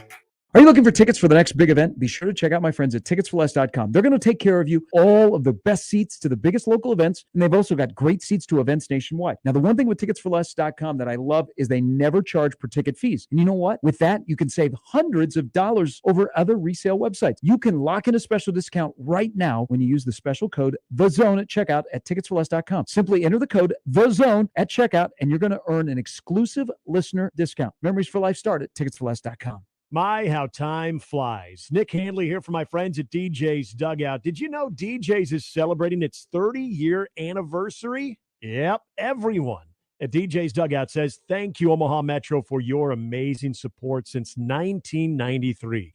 DJ's truly loves the communities they serve, and it's an honor to serve you, friends and guests, for so many years. Here's to another 30 years. DJ's Dugout is locally and Vietnam veteran-owned. Dig in at the Dugout. Duck Defense Midwest makes your home healthier and improves the life of your HVAC system. So improve the health of your home and everyone in it. Go to cleanairradio.com for a special duct cleaning offer for Zone listeners. That's cleanairradio.com. Victory Marine's Boat Show is this weekend at Christensen Field in Fremont. Thousands of square feet of Lund fishing boats, Mercury motors, Nautique ski boats, Avalon pontoons. Free admission. More information at victorymarinellc.com. Victory Marine, selling fun since 71. The Blue Jay Zone is brought to you by Barry Law. We're in it to win it, and nobody has been in it to win it at Creighton more than Jim Flannery. The Blue Jay women's head basketball coach earned his 400th victory on February 27th, the first basketball coach in school history to win 400 games on the hilltop. Flannery is the definition of a Blue Jay lifer. Former player, grad assistant for Bruce Rasmussen, top assistant to Connie Yori, winner of 400 games at CU, and soon headed for a program record 6th NCAA tournament. Congratulations, Flan.